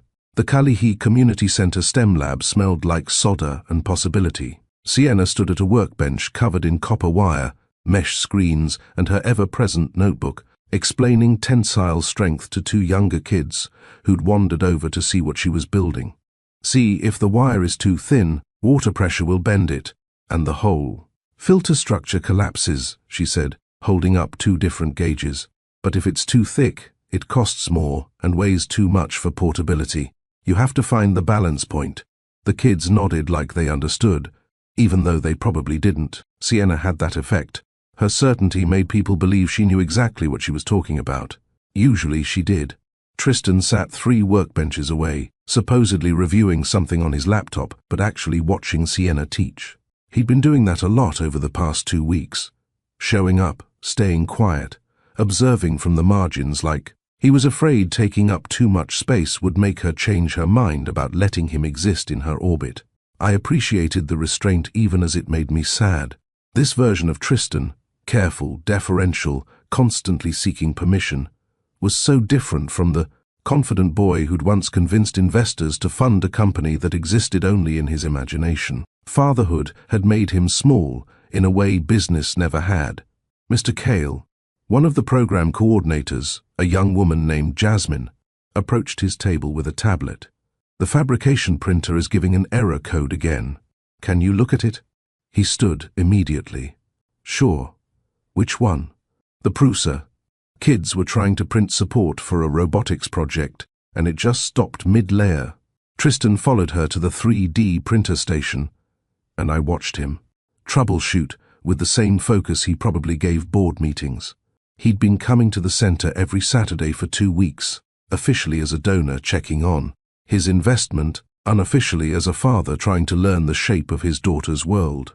Sienna had noticed but hadn't commented, just accepted his presence the way she accepted the equipment and the space, useful resources that happened to be available. Mama, can you hand me the calipers? Sienna called without looking up from her wire measurements. I passed them over. Are you almost done for today? Maybe another hour. I want to finish this prototype before next week's presentation. The State Science Fair was 8 days away. Sienna had been preparing like she was defending a doctoral thesis instead of competing against other middle schoolers. Her project had evolved from the original design. Now she had 3 different filter models optimized for different water sources, complete with cost-benefit analysis and scalability projections. Tristan had helped with some of the modeling software, showing her keyboard shortcuts and data visualization techniques. But he'd been careful not to take over. When Sienna hit a problem, he'd ask questions instead of giving answers, guiding without controlling. You're doing the thing, he'd said last week when she got frustrated with a formula that wouldn't balance. What thing? She'd snapped, tired and irritable. The thing where you try to solve everything at once instead of isolating variables. Step back. What's the single question you're actually trying to answer right now? She'd glared at him, then at her notebook, then grudgingly admitted he was right. Small moments, careful steps, nothing dramatic, nothing that looked like the movie version of father-daughter. Bonding, but something was growing in the spaces between their conversations. Tristan fixed the printer and returned to his laptop. Sienna finished her measurements and started sketching modifications. I sat in a folding chair near the window and answered emails for the community. Center fundraiser, all of us existing in the same room without colliding. Progress, I supposed, or at least the absence of disaster. The photo appeared on Monday morning while Sienna was at school, and I was at the print shop processing flyers for a church bake sale. McKenna texted first, "Have you seen this yet?" Then a screenshot. Twitter. Already 17,000 likes. The image showed Tristan walking along the Alawai Canal path, Sienna beside him holding what looked like a water sample jar, me trailing slightly behind with my phone out. Someone had taken it from across the canal with a zoom lens good enough to catch faces clearly. The caption read, "Tristan Cale spotted with mystery woman and kid in Honolulu. New family, tech billionaire, Seichel Hawaii sighting." My stomach dropped. The replies were already multiplying. Who is she? Does anyone recognize her? That's definitely his kid. Look at the dimple. Wait, isn't he supposed to be single? When did this happen? Somebody find her Instagram a sap. Plot twist. Secret family he's been hiding for years. The kid looks about 10, 11. Timeline is suspicious. I stared at my phone screen, watching the engagement numbers climb. 18,000, 19,000, 22,000. We'd been careful. No public restaurants, no obvious outings, nothing that looked like a photo opportunity. But the canal path was public space, and apparently someone had recognized Tristan and decided his weekend walk was worth documenting. My phone rang. Tristan. I just saw it, he said before I could speak. I'm having my team work on getting it taken down. DMCA claim, privacy violation, we can... Don't. The word came out sharper than intended. Silence on his end. Don't take it down, I repeated, forcing my voice to calm down. That'll just make it worse. Streisand effect. People will screenshot it, repost it, and turn the takedown into its own story. Leilani, people are already trying to identify you. They're going to find your social media, Sienna's school, everything. If we don't control this now, we can't control it. I sat down on the print shop's back step, suddenly needing air. That's not how the internet works. The harder you fight to erase something, the more people dig. Trust me, I've seen it happen. So what do we do? Frustration bled through his carefully controlled tone. Nothing. Not yet. I watched a car pass on the street, normal life continuing while mine fractured into public consumption. When Sienna's ready, when she decides what story she wants told, then we frame it. We don't erase it. We don't hide. We just wait until she's ready to own her own narrative. And if she's not ready before someone from her school sees this and asks questions, that was the fear underneath everything. Some classmates' parents recognized her from the photo, putting pieces together, turning Sienna's private life into cafeteria gossip before she'd had time to process what it meant. Then we deal with it, I said, sounding more confident than I felt. But we don't make decisions out of panic. We don't let strangers on Twitter dictate our timeline. Tristan was quiet for a long moment. You're right. I don't want her hurt by this. Neither do I. But erasing evidence that you're spending time with your daughter sends the message that there's something shameful about it. Is that what you want her to think? No. God, no. Then we leave it. We ignore the noise. And when Sienna's ready, we tell the story the right way. The board called an emergency meeting on Tuesday afternoon. Tristan told me about it that evening when he stopped by the community center, ostensibly to drop off some supplies, but really to process what had happened. They want a statement, he said, leaning against the wall outside the STEM lab while Sienna worked inside. Something clean. Tristan Cale is delighted to be getting to know his daughter and her wonderful mother. Frame it as a happy reunion, soften any questions about why I didn't know earlier. Let me guess. They want to position you as the good guy who was kept in the dark by the secretive ex-girlfriend. His silence confirmed it. Yeah, that's not happening, I said flatly. I'm not becoming the villain in your redemption story. I told them that. He ran both hands through his hair, exhausted. I said we weren't releasing any statement without your approval and Sienna's consent. They said I was being naive about reputation management. What do you think? He looked at me, really looked, and I saw the internal war playing out. The businessman who'd built an empire partly on managing perception versus the father who was learning that some things couldn't be optimized or branded. I think they're probably right that silence creates space for speculation, he admitted. But I also think the second we try to control the narrative, we lose something more important than good press, which is Sienna's trust. If she finds out we released a statement about her life without asking her, she'll know we care more about optics than her agency. And we'll never get that trust back. Smart. Man. He was learning. So, what did you tell the board?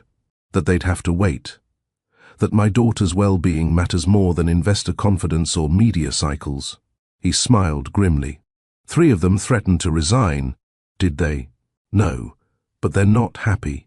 They keep sending me articles about other tech founders who got ahead of personal scandals with strategic transparency.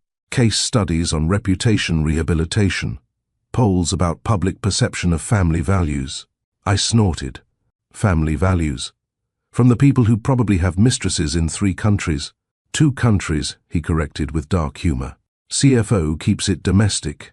We stood in silence for a moment, watching through the window as Sienna adjusted her filter prototype completely, absorbed in her work and blissfully unaware that strangers across the internet were debating her existence.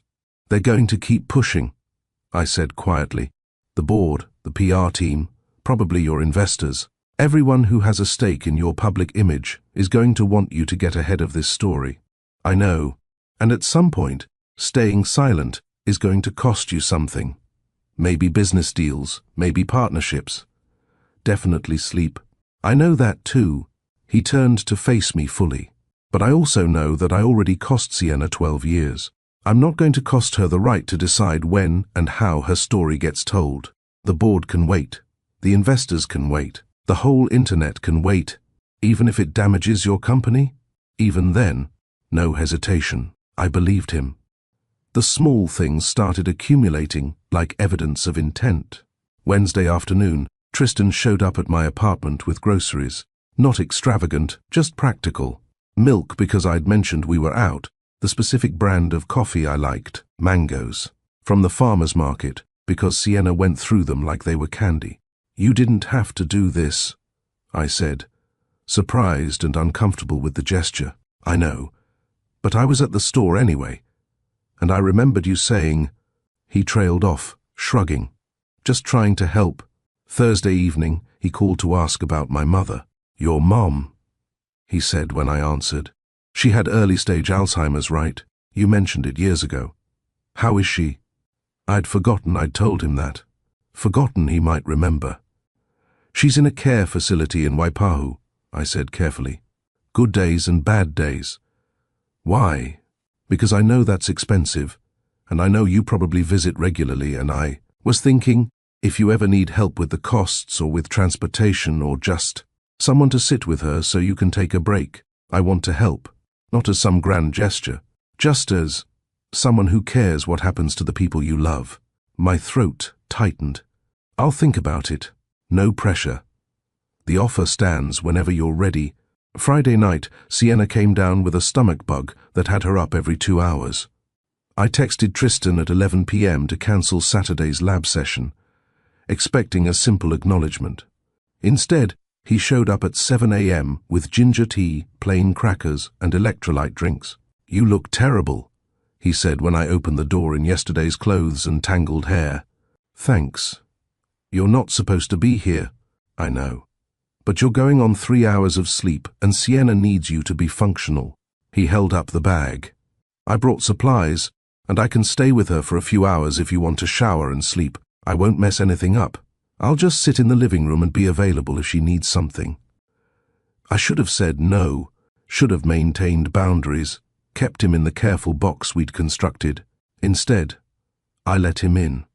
He sat on the couch reading research papers on his tablet while I took a 40-minute shower that felt like resurrection.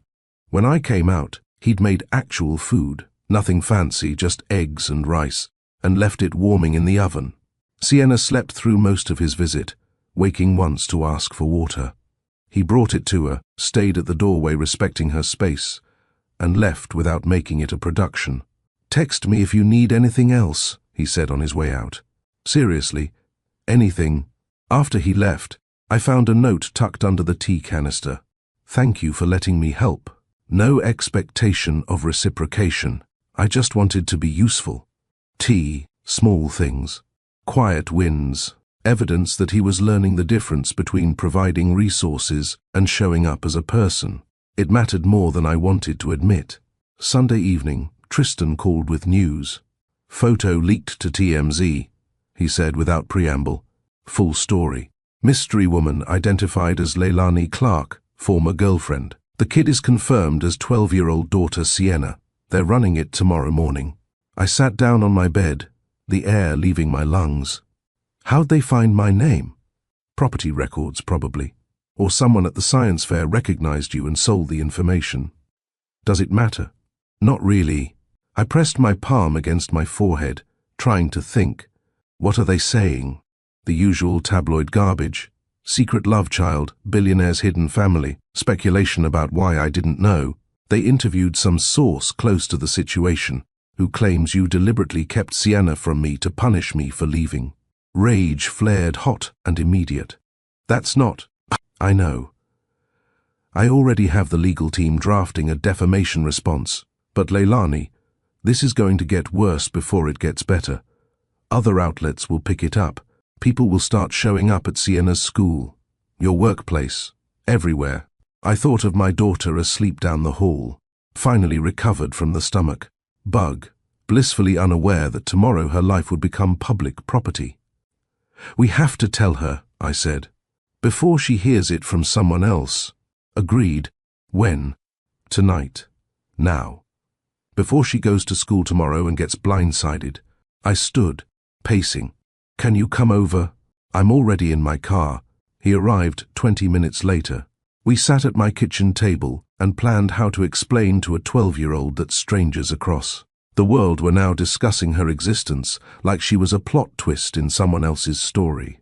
We tell her the truth, I said.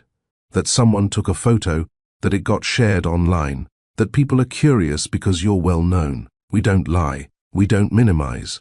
We tell her exactly what's coming. And then what? Tristan asked. Do we release a statement? Try to shape the narrative before it gets worse? This was the moment. The decision point we'd been circling since the first photo appeared. I looked at him across the table. This man who'd shown up with groceries and ginger tea, who'd sat quietly in community centers learning to be small, who'd told his board that his daughter's agency mattered more than their comfort. We wait, I said firmly. We tell Sienna what's happening, we give her all the information, and we let her decide when and how she wants to respond. Not tomorrow. Not next week. When she's ready. The board won't like that. I don't care about the board. I held his gaze. Do you? He was quiet for a long moment, weighing everything at stake. Then he nodded. Decision made. Okay, he said. When she says... The line in the sand was drawn, not by lawyers or PR teams or people who cared about optics and damage control, by a mother and father choosing their daughter's voice over everyone else's noise. Whatever came next, headlines, speculation, public judgment, we'd face it on Sienna's timeline. Not a second before. 3 a.m. found me at the kitchen table with chamomile tea gone cold and a list of questions I couldn't answer. Sienna had taken the news better than expected. Not well, but better. She'd listened to our explanation about the photos and the articles with that analytical expression she wore when processing complex data, asked clarifying questions, wanted to know specifics about what people were saying, what it meant for her daily life, whether she needed to change her routine. So basically, strangers think they have opinions about my family, she'd summarized. Yes, I'd confirmed. That's weird. Very. Can I still go to school tomorrow, or do I need to hide? Tristan had answered that one. You don't hide. You go to school. Your principal knows what's happening, and she's prepared to handle any issues. But if anyone makes you uncomfortable, students, parents, anyone, you tell a teacher immediately. She nodded, processed some more, then asked the question that gutted me. Are you and Tristan going to get back together now? Is that what happens next? No, I'd said quickly. Too quickly, maybe. This isn't about us. It's about you and him building a relationship. That's separate. Okay. She'd seemed satisfied with that, or at least willing to accept it. Can I go finish my homework now? Just like that. Crisis acknowledged, variables assessed, back to polynomial equations. I wished I could compartmentalize that efficiently. Now, hours later, I sat alone with the question she'd asked and the answer I'd given, and the truth I hadn't examined closely enough. Was this about me and Tristan? Could it be? 9 years ago, I'd loved him with the kind of certainty only 21-year-olds possess. Absolute. Unquestioning. Convinced that feeling something deeply meant it would last forever. When he left, that certainty had shattered into pieces I'd spent years trying to reassemble into something that looked like closure. I've dated occasionally since then. Brief relationships that fizzled when men realized I came with a precocious daughter and no interest in making them my priority. I'd convinced myself I was fine with that arrangement. Sienna needed me whole, not distracted by romance that would probably fail anyway. Safer that way, simpler. But watching Tristan these past few weeks, showing up, staying consistent, learning to be small in big rooms, something had shifted. Not the old feeling exactly, but something new. Something that looked less like the desperate love of my early 20s and more like the cautious respect of someone who'd learned that love without reliability was just pretty words. He was different now. Older, yes, but also more deliberate. The boy who'd made impulsive decisions had become a man who asked permission, who waited for consent, who understood that good intentions didn't matter without follow-through. Or maybe he was just better at performing responsibility. Maybe the consistency would crack the moment things got difficult. Maybe this version of him only existed because he was trying to earn his way into Sienna's life, and once that was secure, he'd revert to the person who changed his number rather than have a hard conversation. I didn't know. That was the truth underneath all the other truths. I didn't know if this was a real change or temporary performance. I didn't know if letting myself feel anything beyond parent cooperation was wisdom or self-destruction. The fear was suffocating, but underneath it, barely audible, was something else. Hope. Tiny, fragile, terrifying hope that maybe joy could enter while healing was still happening. That maybe choosing to try didn't mean forgetting what had broken. That maybe trust could be rebuilt one careful stone at a time if both people were willing to do the work. I didn't know if I was willing yet, but I was starting to wonder. Thursday afternoon, Tristan texted, "Can we talk? Not about Sienna, about us." I stared at the message for 10 minutes before responding. "Where?" "Foster Botanical Garden. The greenhouse. If you're willing." The greenhouse.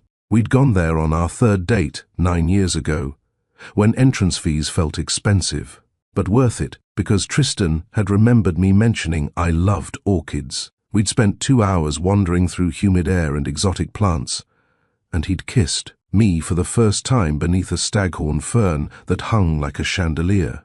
Going back felt dangerous, deliberate. I went anyway. The garden looked the same. Lush, overgrown in the intentional way of curated nature. I found Tristan waiting near the greenhouse entrance, hands in his pockets, looking nervous in a way boardrooms probably never made him. "Thanks for coming," he said. "This feels very symbolic," I replied, not bothering with small talk. "It is." He didn't deny it. I needed to see if they'd fixed it.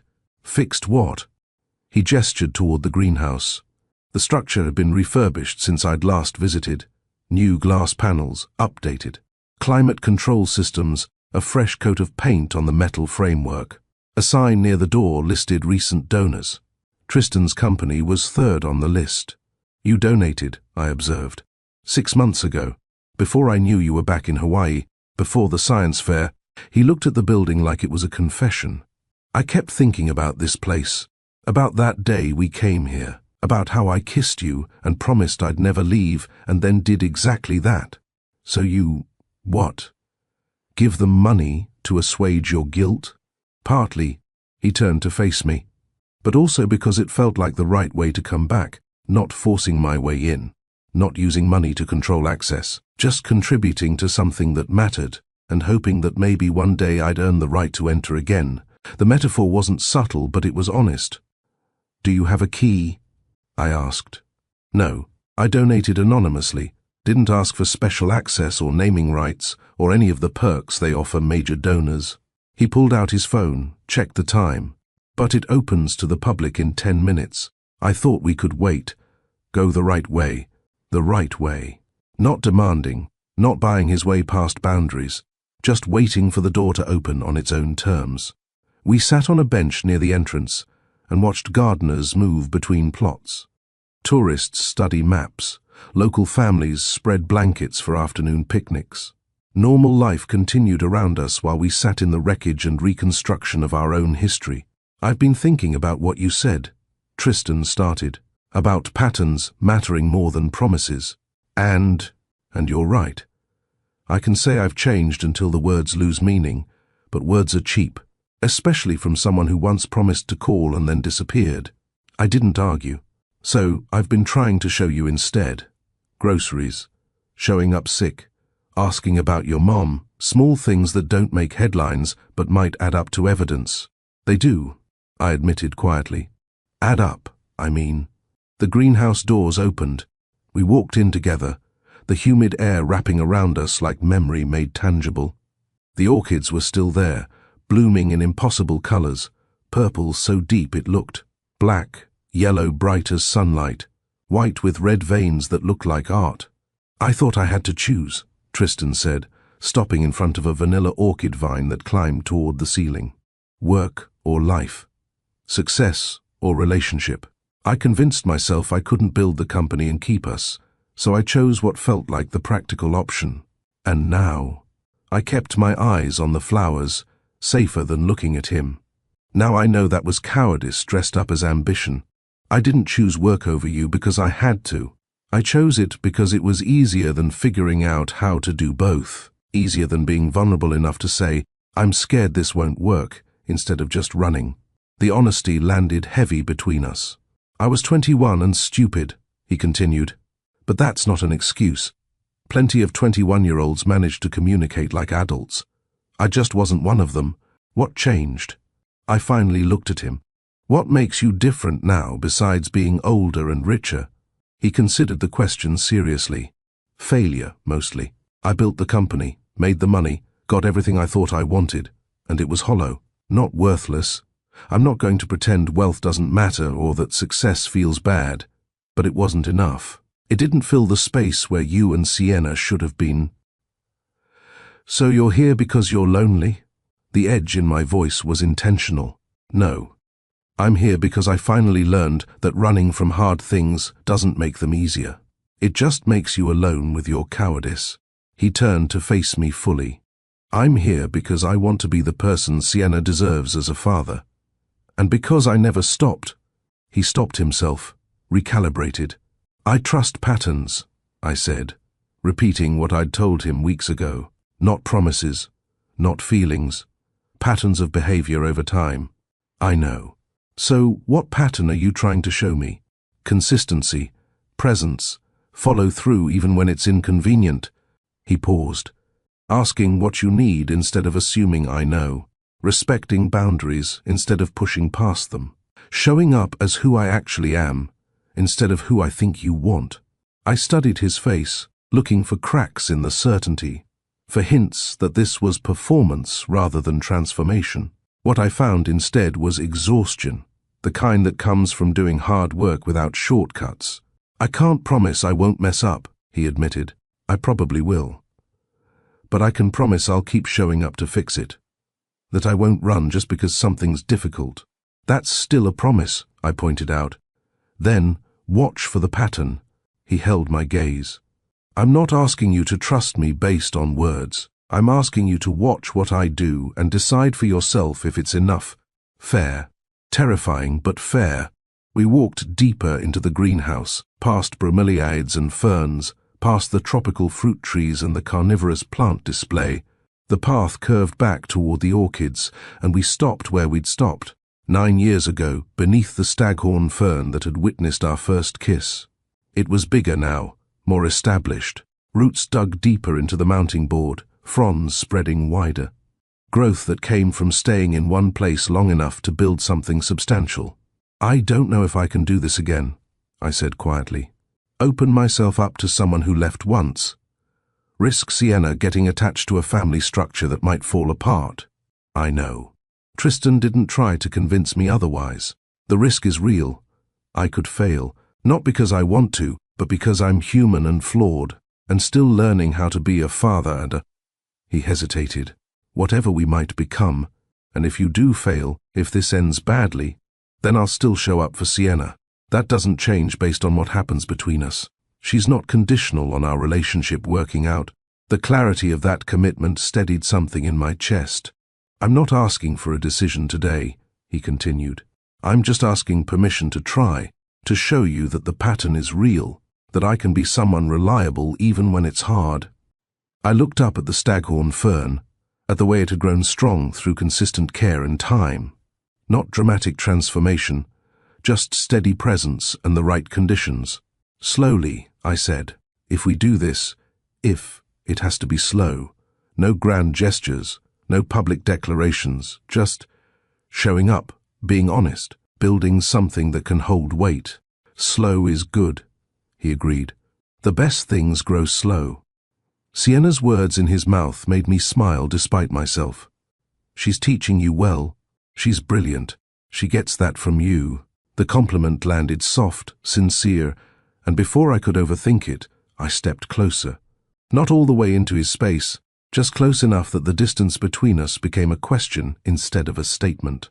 Tristan went very still, reading the shift, waiting. Ask, I said quietly. Can I kiss you? His voice was rough. Yes, he moved slowly, giving me time to change my mind, and when his lips touched mine, it wasn't the desperate passion of our early 20s.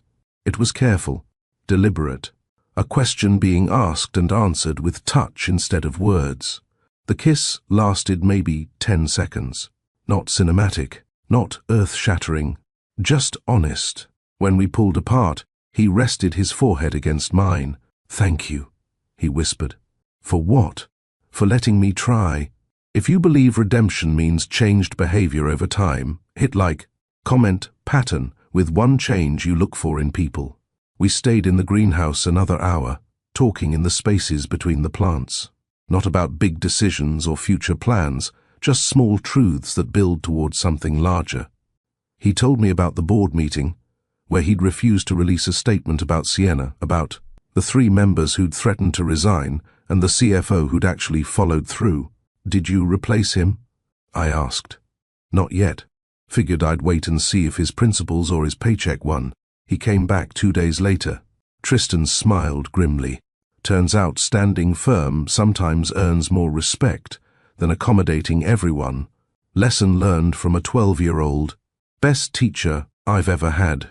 I told him about the conversation I'd had with Sienna's principal, about the plan in place for handling media attention if it escalated at school, about how Sienna had matter-of-factly informed her best friends that my bio-dad is apparently famous, but he's still just learning to be a regular dad, so everyone needs to chill. She said that. Tristan laughed. Just, everyone needs to chill. Direct quote. Then she went back to explaining filtration ratios. I shook my head, pride swelling. She refuses to let this be the most interesting thing about her. Smart kid. The smartest. We walked out of the greenhouse as the sun started its descent toward the Pacific, painting everything gold and orange. Tristan walked me to my car in the parking lot, and we stood in that awkward space, where people who've just kissed have to figure out how to end the interaction. So, he said. So, I echoed. Can I take you to dinner sometime? Actual dinner. Just us. Not at the community center or your apartment or anywhere Sienna might need us. The question felt enormous despite its simplicity. A real date. Intentional time together. The beginning of something that existed separate from TO parenting. Maybe, I said. Let me think about it. Fair. He didn't push. Will you tell me if the answer becomes yes?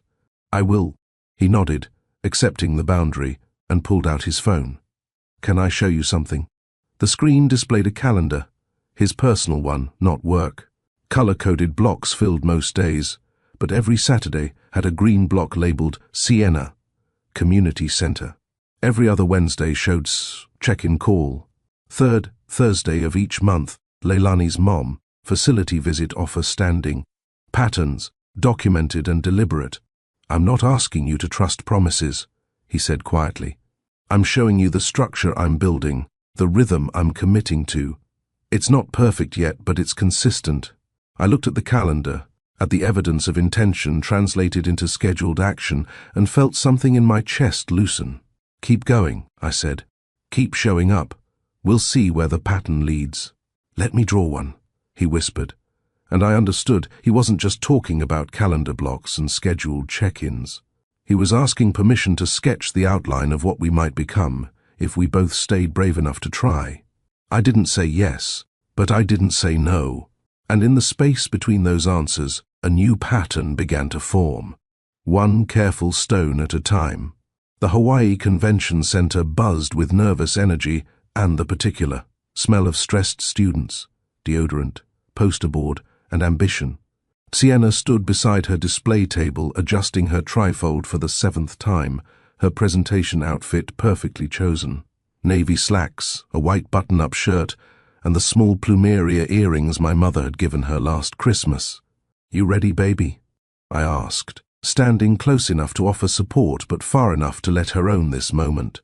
"I've run this presentation 43 times, she said, not looking up from her water filtration models. "I know every word, every transition, every potential follow-up question, and 3 different answer paths for each." "That's not what I asked." She finally looked at me, and underneath the scientific confidence was my 12-year-old daughter, scared and hopeful, and trying so hard to be brave. "I'm ready," she said, and I believed her. Tristan arrived 10 minutes before judging started, carrying nothing but his phone and wearing jeans with a plain shirt, his new uniform for Sienna events. No designer labels, no obvious wealth markers, just a father showing up to watch his daughter compete. "How's she doing?" he asked quietly, standing beside me in the parent observation area. Terrified and refusing to admit it. "She gets that from you too." I didn't argue. The judges made their rounds, 3 stern-looking academics with clipboards, and the kind of questions designed to find gaps in research. Sienna handled the first 2 with calm precision, walking them through her methodology, her cost-benefit analysis, her scalability projections. The 3rd judge was harder. "Your biochar activation process requires high temperatures. How would communities without reliable electricity access achieve this?" Sienna didn't hesitate. Traditional methods, controlled burns in earthen pits, which actually have historical precedent in indigenous agricultural practices across the Pacific. I've documented 3 different low-tech activation approaches in my appendix, all tested with comparable results to electric kiln activation. The judge made a note. "And the cactus mucilage extraction. Simple mechanical pressing. No electricity required. The tools cost under $50 and can be built from locally sourced materials." I have diagrams. She had diagrams. Of course she had diagrams. The judges thanked her and moved to the next table. Sienna exhaled for what looked like the first time in 10 minutes. 2 hours later, they announced the winners. 3rd place went to a project on coral reef restoration. 2nd place is a renewable energy storage system. The head judge stepped to the microphone with a smile. Our 1st place winner demonstrated not only scientific rigor, but practical innovation with genuine humanitarian impact. Her project addresses a global crisis with solutions that are both effective and accessible. Please congratulate Sienna Clark for her work on low-cost water filtration systems. The applause was deafening. Sienna walked to the stage like she was floating, accepting the trophy with both hands, her dimple flashing so bright it could have powered the convention center. When she reached the microphone for her acceptance speech, she looked directly at me and Tristan standing together in the crowd. "Thank you," she started, her voice steady despite the audience. "I want to thank my mom, who taught me that asking questions is how you find real answers. The Kalihi Community Center for giving me space to work. Mrs. Patterson for believing in this project from the start." She paused, glancing at her notes, then setting them aside. "And I want to thank the folks who provided endless paper towels when my experiments leaked everywhere, who showed up even when I didn't ask them to, and who taught me that the best things grow slow, not naming Tristan directly, but acknowledging him, on her terms, in her words, when she was ready. I watched him process this, watched his eyes go bright with tears.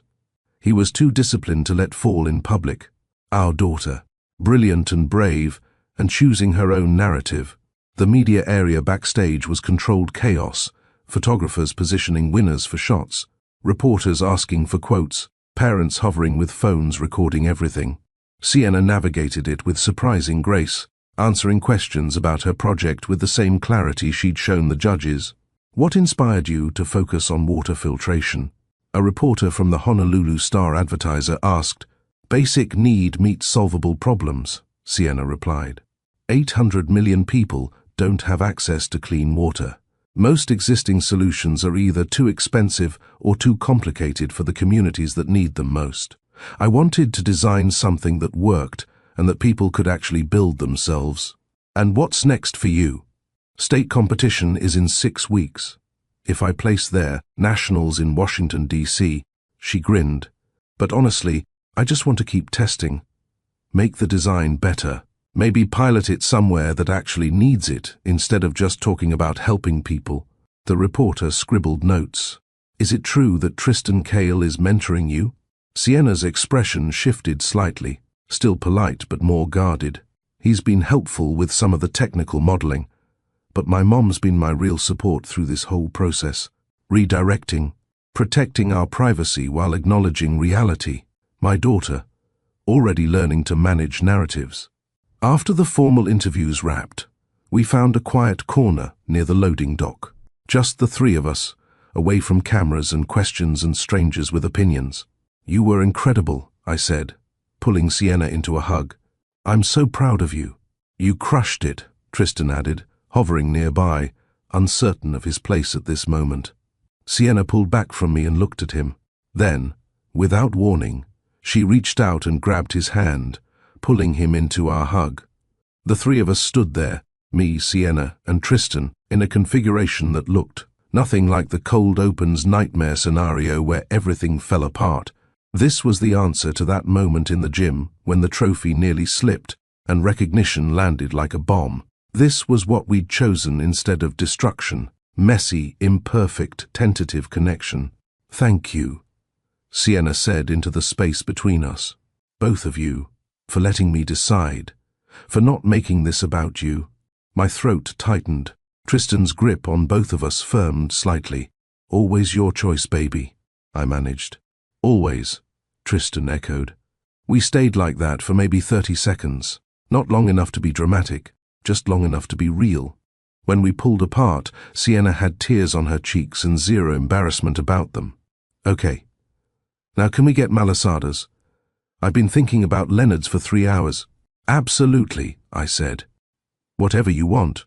Whatever she wants, Tristan agreed, and the ease with which we fell into united parenting made something in my chest ache with possibility. We walked toward the exit together, Sienna between us talking about judges' questions and presentation improvements. And for the first time since the science fair night, I let myself believe we might actually survive this. Not unscathed, not perfect, but together, in whatever form together meant for us.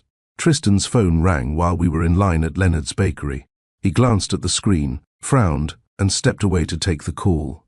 I watched him through the window, his posture shifting from relaxed to rigid within. Seconds, his free hand gesturing in sharp movements that meant frustration. The call lasted maybe 3 minutes. When he came back inside, his jaw was tight. Everything okay? I asked quietly while Sienna debated between regular and Haupia malasadas. Bored, he said tersely. They've scheduled an emergency meeting for Monday morning, demanding I address the family situation before the third-quarter investor call. What does that mean? It means they want me to either publicly claim Sienna and frame it as a positive human interest story, or distance myself until after the product launch, so there's no distraction. He looked at me, something hard and determined in his expression. They're giving me an ultimatum. Sienna appeared with a box of malasadas, oblivious to the tension. They had pineapple ones. I got 6. We can share. Perfect, baby. Go grab us a table. I handed her my wallet. Get whatever drinks you want. She headed toward the counter, and I turned back to Tristan. What are you going to do? Tell them no. To which option? Both. He said it with absolute certainty. I'm not turning my daughter into a PR strategy, and I'm not stepping back from her life because it's inconvenient for investor optics. They can accept that I'm a father now, and that comes with complexity, or they can resign. I don't care which. Tristan, you could lose control of your own company. Then I'll lose it. I've already lost 12 years with Sienna. I'm not losing another day because people who've never met her think she's bad for business. The conviction in his voice was absolute. No hesitation, no calculation, just a choice made and owned. This could cost you everything you built, I said, needing him to understand the stakes. Not everything. He looked toward Sienna, who was pointing at pastries in the display case, with the enthusiasm of someone who'd just won a major competition. The things that actually matter are sitting at that table, eating malasadas and asking if we can stop by the bookstore on the way home. Everything else is just money and titles and the opinion of people who don't know what they're talking about. You're sure? Completely. He pulled out his phone and typed something quickly. I'm emailing them now. They'll have my answer before we finish eating. I watched him type, watched him choose his family over his empire, and felt the last wall around my heart begin to crack. Not promises, patterns, and this one was holding steady. We sat at Leonard's sticky tables eating malasadas and making a plan. Not a PR strategy or damage control campaign, just a simple, honest plan about how to tell the people who mattered before the world decided to tell the story for us. We tell Auntie McKenna first, I said, ticking off names. She already knows most of it, but she deserves to hear the official version from us. Sienna nodded, mouth full of Haupia cream. She's going to say she knew all along. She absolutely is, I agreed. My parents, Tristan added quietly. They need to hear it from me. That they have a granddaughter. That He stopped, recalibrated. That I messed up and I'm trying to fix it. Will they be mad? Sienna asked, suddenly smaller. At me? Yes. At you? Never. He said it with such certainty that Sienna relaxed slightly. They're going to love you. My mom's been waiting for grandkids for years. This isn't how she imagined it would happen, but she's not going to care about the details once she meets you. What about my school? Sienna looked at me. Do we tell them officially or just let them figure it out? Principal Rodriguez already knows the situation, I said. But we should probably give her a heads up that we're going to acknowledge it publicly soon. Let her prepare for any parent questions. And then what? Sienna asked. Do we, post something on social media, hold a press conference? What's the normal way to tell strangers your family situation? The question would have been funny if it wasn't so absurd that a 12-year-old had to consider media strategy for her own existence. There is no normal, Tristan said. But here's what I'm thinking. We write a simple statement. Nothing dramatic, just facts. Tristan Cale is grateful to be building a relationship with his daughter Sienna Clark. The family requests privacy as they navigate this new chapter. That's it. Who posts it? I asked. My company's social media, maybe, or just my personal account. Wherever feels most honest and least corporate. Can I read it first? Sienna asked. Before you post anything? Absolutely, we said in unison. She grinned. You two are getting better at the CO parent thing. Practice, I said. Patterns, Tristan added, catching my eye with a small smile. We finished our malasadas and drove home through Saturday afternoon traffic, the three of us in Tristan's rental car because mine was too small to comfortably fit everyone. Sienna sat in the back scrolling through messages from friends congratulating her on the win, occasionally reading funny ones aloud. Normal. Everything felt surprisingly, impossibly normal. Not fixed. We weren't fixed, but we were beginning. And sometimes the beginning was enough. That evening, after we'd dropped Sienna at home, and she'd disappeared into her room to video call her friends about the competition, Tristan and I sat on my apartment's small balcony, watching the sun set over the neighborhood. The board's going to fight back, he said quietly. Monday's meeting won't be pretty. Are you ready for that? No. But I'm doing it anyway. He leaned back in the plastic chair that had come with the apartment. I spent 9 years building something I thought mattered. Made a lot of money, got a lot of recognition, and it was hollow because the foundation was wrong. I built it on running away instead of running toward something. And now I'm building something different, slower, on ground that can actually hold weight. He looked at me. That includes you. If you'll let it. The question underneath the statement was clear. I thought about the past few weeks, the groceries and the ginger tea, and the calendar blocks that proved intention. The way he'd learned to ask instead of assume. The way he'd chosen Sienna over board approval without hesitation. Patterns, not promises. And the pattern was holding. I'm not ready for grand gestures or big declarations, I said carefully. I'm not ready to move in together or blend our lives completely or any of the things people probably expect when they see us together. Okay. He didn't sound disappointed, just attentive. But I'm ready to try, slowly, carefully, with full knowledge that this might not work, and we'll have to figure out how to co-parent, even if the romantic part falls apart. I can do it slowly and carefully. Can you be honest? Even when it's hard, even when the truth makes things complicated. Yes, no hesitation. Then we try. I reached across the small space between our chairs and took his hand. We keep building this pattern. We keep showing up. We keep choosing Sienna's well-being over our own comfort. And we see where it leads. His fingers laced through mine, warm and solid and real. This is the beginning, he said quietly. Not the fix, not the happy ending. Just the beginning of trying to build something worth keeping. Good, I replied. Because I don't believe in happy endings. I believe in good middles, strong foundations, relationships that can survive hard seasons because the people in them are committed to the work. Then let's build a good middle. We sat like that as the sun finished setting, holding hands on a balcony in a modest apartment that looked nothing like the life Tristan could afford, but everything like the life he was choosing. Inside, Sienna laughed at something on her phone call. Outside, we began. Not perfectly, not dramatically, just honestly. And for now, that was enough. The door to resolution stood open. All we had to do was walk through it together. We told McKenna first, on Sunday morning over coffee at her kitchen table, while Sienna was at a friend's house. She listened to the whole story without interrupting, her expression cycling through surprise, anger on my behalf, and finally something that looked like cautious approval. So, he's actually showing up, she said when we finished. Not just financially, actually showing up. He is, I confirmed. And you're letting him.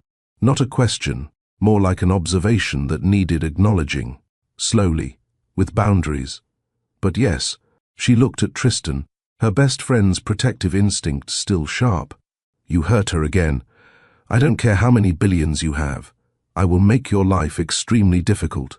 Understood, Tristan said seriously. And deserved it. McKenna's expression softened slightly. Okay then. Welcome to the family, I guess. Try not to mess it up this time.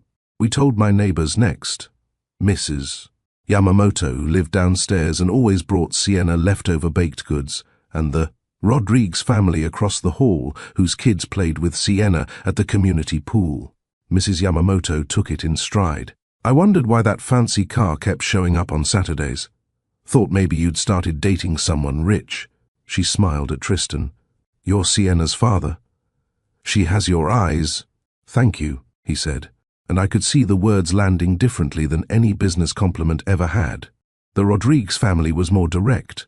Does this mean Sienna's moving away? Their oldest daughter asked, worried clear in her voice. Because she promised to help me with my science project next month. She's not going anywhere, I assured them.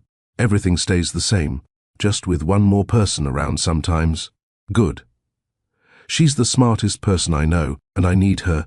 At the community center, Uncle Ray from the print shop cornered us while we were dropping off flyers. Saw the news, he said, nodding at Tristan. The tech guy, yeah? Sienna's dad? Yeah, Tristan confirmed. You take care of them. That girl's special. I'm going to change the world someday. Uncle Ray said it like a command, not a suggestion. I know. I will. Good. Uncle Ray turned to me. You need anything, more hours, different schedule because of all this attention. You tell me. We take care of our own here. My throat tightened. Thank you, Uncle. Each conversation was small, human scale. No dramatics, no judgment. Just people who knew us responding to new information and adjusting accordingly. The bodega owner where we bought groceries nodded and said, Family's family. However it comes together, The librarian who'd watched Sienna grow up through summer reading programs smiled and said, "Good. She deserves to have her father around." Simple acceptance from people who'd actually been present for our lives. It mattered more than any headline or social media validation ever could.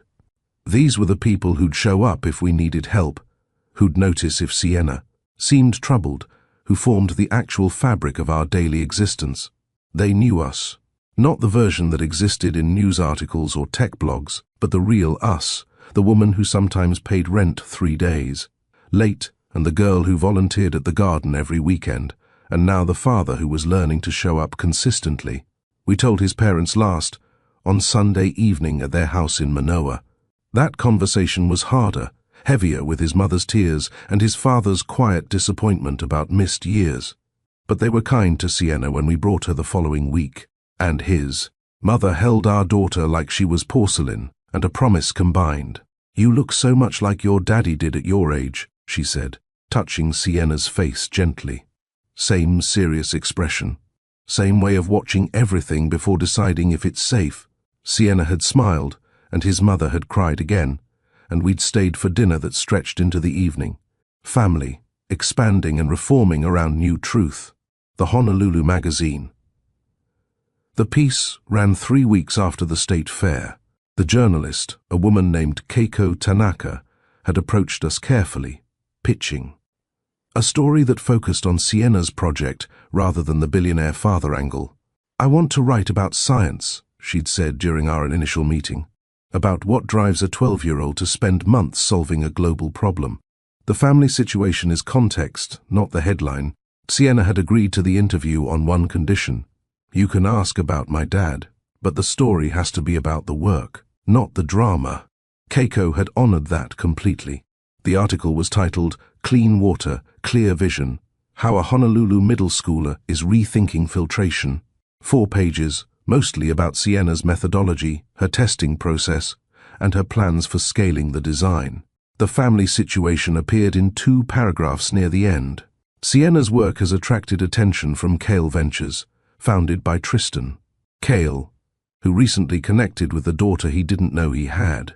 Rather than focus on the personal story, Kale has chosen to support Sienna's scientific pursuits through mentorship and resources, allowing her work to speak for itself. "She doesn't need me to make her project legitimate," Kale told us. "She's doing that on her own. I'm just grateful to watch it happen." The centerpiece photo showed Sienna's hands holding a mason jar filled with layers of settled soil, her notebook visible in the background, covered in calculations. Her face wasn't even in the shot, just her hands and her work, the tools of her brilliance taking center stage.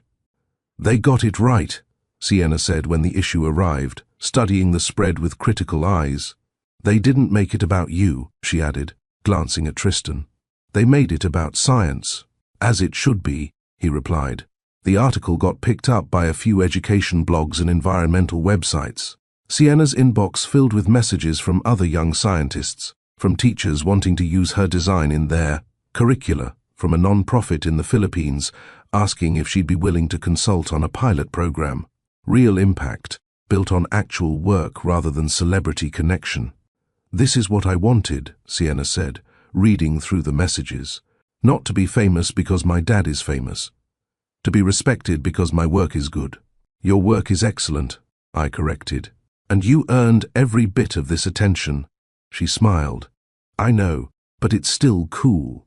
The magazine sat on our coffee table for weeks, proof that we'd managed to navigate the story on our own terms. Not perfectly, there were still gossip blogs and Reddit threads dissecting our timeline, but the narrative, that mattered, the one in actual journalism, centered on Sienna's agency and achievements.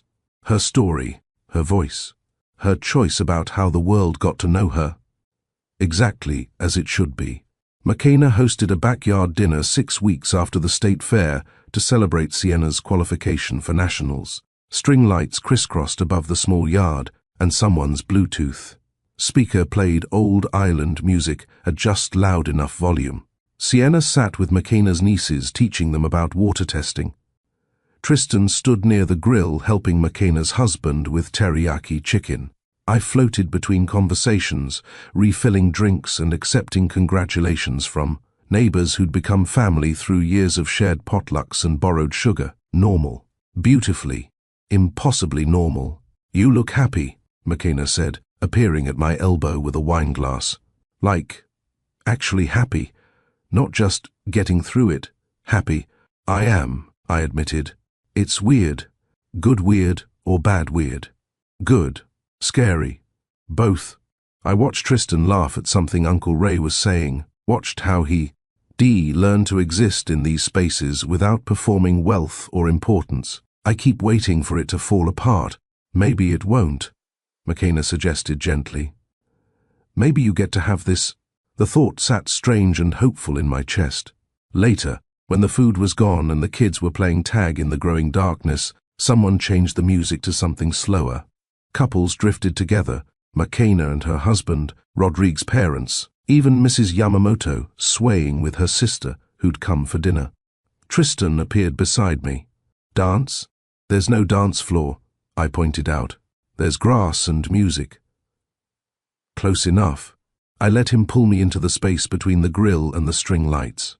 His hand settled at my waist, mine on his shoulder, and we moved in the slow circles that Aaron really dancing but served the same purpose, closeness with rhythm, intimacy with structure. "Thank you," he said quietly, his breath warm near my ear. "For what?" "For this, for letting me be part of your world, for not making me prove I deserve it every single day." "You still have to prove it," I corrected, but there was no edge in my voice. "Just not every day. Maybe every other day." He laughed softly. "Fair enough." Sienna appeared at the edge of our non-dancing, watching with an expression I couldn't quite read. "Are you two together now? Like, officially?" We stopped moving. Tristan looked at me, letting me answer. "We're trying," I said honestly, slowly. "Is that okay with you?" She considered this seriously. "Yeah, I think so. You seem less stressed when he's around, and he actually listens when you talk, which is better than the last guy you dated." "The last guy I dated was 3 years ago," I protested. "Exactly. Your standards were terrible." She grinned. "These are better." Then she ran back to her game of tag, leaving us standing in the grass under string lights. Trying not to laugh at being evaluated by a 12-year-old and found acceptable. "She approves," Tristan said, "for now. She reserves the right to change her assessment based on future data. Sounds fair." We kept dancing that wasn't dancing, and I let myself believe this might actually work. Saturdays developed a rhythm. Not every Saturday. Sienna had friends and activities and a life that didn't revolve around us, but most Saturdays followed a pattern that became something we all looked forward to. Morning started at Rainbow Drive-In, where Sienna insisted their Loco Moco was scientifically superior to anywhere else's. We'd eat breakfast in Tristan's car because the picnic tables were always full, Sienna in the back working on homework or reading, while Tristan and I talked about logistics and schedules and occasionally something that had nothing to do with parenting. "Did you always want kids?" I asked one Saturday, surprising myself with the question. He'd thought about it. "I don't know if I wanted them, specifically, but I wanted a family, wanted to build something that mattered beyond quarterly earnings. I just didn't know how to do both. And now I know you don't do both. You do one thing, family, and everything else is organized around it. The business exists to support life, not the other way around." After breakfast, we'd drive to the Alawai Canal path for a walk. Sienna would collect water samples for ongoing testing, explaining pH levels and contamination markers to Tristan like he was one of her students. He'd ask questions that were sometimes naive but always genuine, and she'd answer, with the patience of someone who loved her subject enough to teach it endlessly. Then, the hardware store. This became my favorite part somehow. Wandering the aisles of City Mill while Sienna picked out supplies for her latest project, Tristan gravitated toward the bolt section just in case. Just in case. What? I'd asked the first time. In case you need something fixed. Better to have the right size already. He'd bought an entire organizer of assorted bolts, nuts and washers that now lived in my apartment's utility closet. Hadn't needed a single one yet, but knowing they were there felt like a promise kept in hardware form. We'd end Saturdays at the community center if Sienna had lab time, or the garden, if her plants needed attention, or sometimes just back at my apartment, where Sienna would disappear into her room and Tristan and I would cook dinner together, a ritual that felt domestic in ways that still surprised me. "You're staying for dinner, right?" Sienna would ask, like the answer might change. "If that's okay with you," he'd reply every single time. "It's okay." Small confirmations, weekly check-ins, Sienna's way of maintaining agency even as the pattern solidified. These weren't grand gestures or movie moments, just ordinary Saturdays that built into something sturdy enough to hold weight. I kept my own quiet promises during these rituals. I will notice if the pattern breaks. I will speak up if something feels wrong. I will protect Sienna's space, even as I make room for Tristan. I will not sacrifice myself for ease, and so far, I haven't needed to invoke any of them. The pattern was holding. 2 months after the state fair, on a Saturday that followed the usual rhythm, Sienna said something that cracked us both open. We were at the garden, Sienna harvesting tomatoes while Tristan helped me repair the trellis that had partially collapsed during last week's wind. Normal work, comfortable silence, the kind of moment that felt too ordinary to be significant. "You're not the dad I pictured," Sienna said suddenly, not looking up from her tomato plant. Tristan went very still. I saw his hand tighten on the bamboo pole he was holding. Sienna continued, oblivious to the tension. "When I was younger, I used to make up stories about you. Sometimes you were a spy who couldn't contact us for safety reasons. Sometimes you were a doctor saving lives in remote places. Once I decided you were an astronaut stuck on a space station." She pulled a perfectly ripe tomato and placed it in her basket. None of those versions asked good questions. "What do you mean?" Tristan's voice was careful. "The dad I pictured would just show up and everything would be perfect. Like magic. We'd instantly understand each other and have all these deep conversations, and it would feel like we'd never been apart." She moved to the next plant. "But you're not like that. You ask questions instead of assuming you know things. You let me set boundaries. You show up even when it's boring. That's not what I pictured, but it's also exactly what I needed." She looked up then, squinting against the sun. "So you're not the dad I pictured, and also exactly the dad I pictured, because the best version of you is the one who asks good questions and listens to the answers." Tristan's eyes were wet. "That might be the best thing anyone's ever said to me. Don't cry. You'll make Mama cry, and then I'll cry, and the tomatoes will judge us." We laughed, all three of us, and the moment passed into the collection of ordinary miracles that made up our rebuilding. That night, after Tristan left and Sienna was asleep, I sat on my balcony thinking about mending. For years, I'd thought healing meant returning to the state before the break, whole again, unmarked, like nothing had ever hurt. But watching Tristan and Sienna build something from honesty and consistency, I'd learned differently. Mending didn't mean making it like before. Mending meant stronger cracks. The places we'd broken, where he'd left, where I'd hidden Sienna's existence, where we'd both failed at communication, those cracks were still visible, would always be visible, but we'd filled them with better material, with honest conversations, and kept promises and patterns that proved we could hold weight even after shattering. The cracks didn't disappear. They just became part of the structure, proof we'd survived, evidence we'd chosen repair over replacement. What's your one-line lesson from this story? Comment "mend" with it. If this gives you courage, share it with someone who needs a second chance. Subscribe to Mr. Steele Rich Stories for more true-life narratives with real takeaways. We weren't the family I'd pictured at 21, young and certain and convinced love was enough. We were better, messier, yes, more complicated, absolutely, but built on ground that could hold through storms because we'd learned, painfully, slowly, that the best things don't grow from perfection. They grow from showing up, from asking good questions, from choosing each other even when it's hard, from mending the cracks instead of pretending they never existed. And in those ordinary miracles, Saturday diners and hardware store bolts, and garden harvests, We'd found something worth more than the fantasy.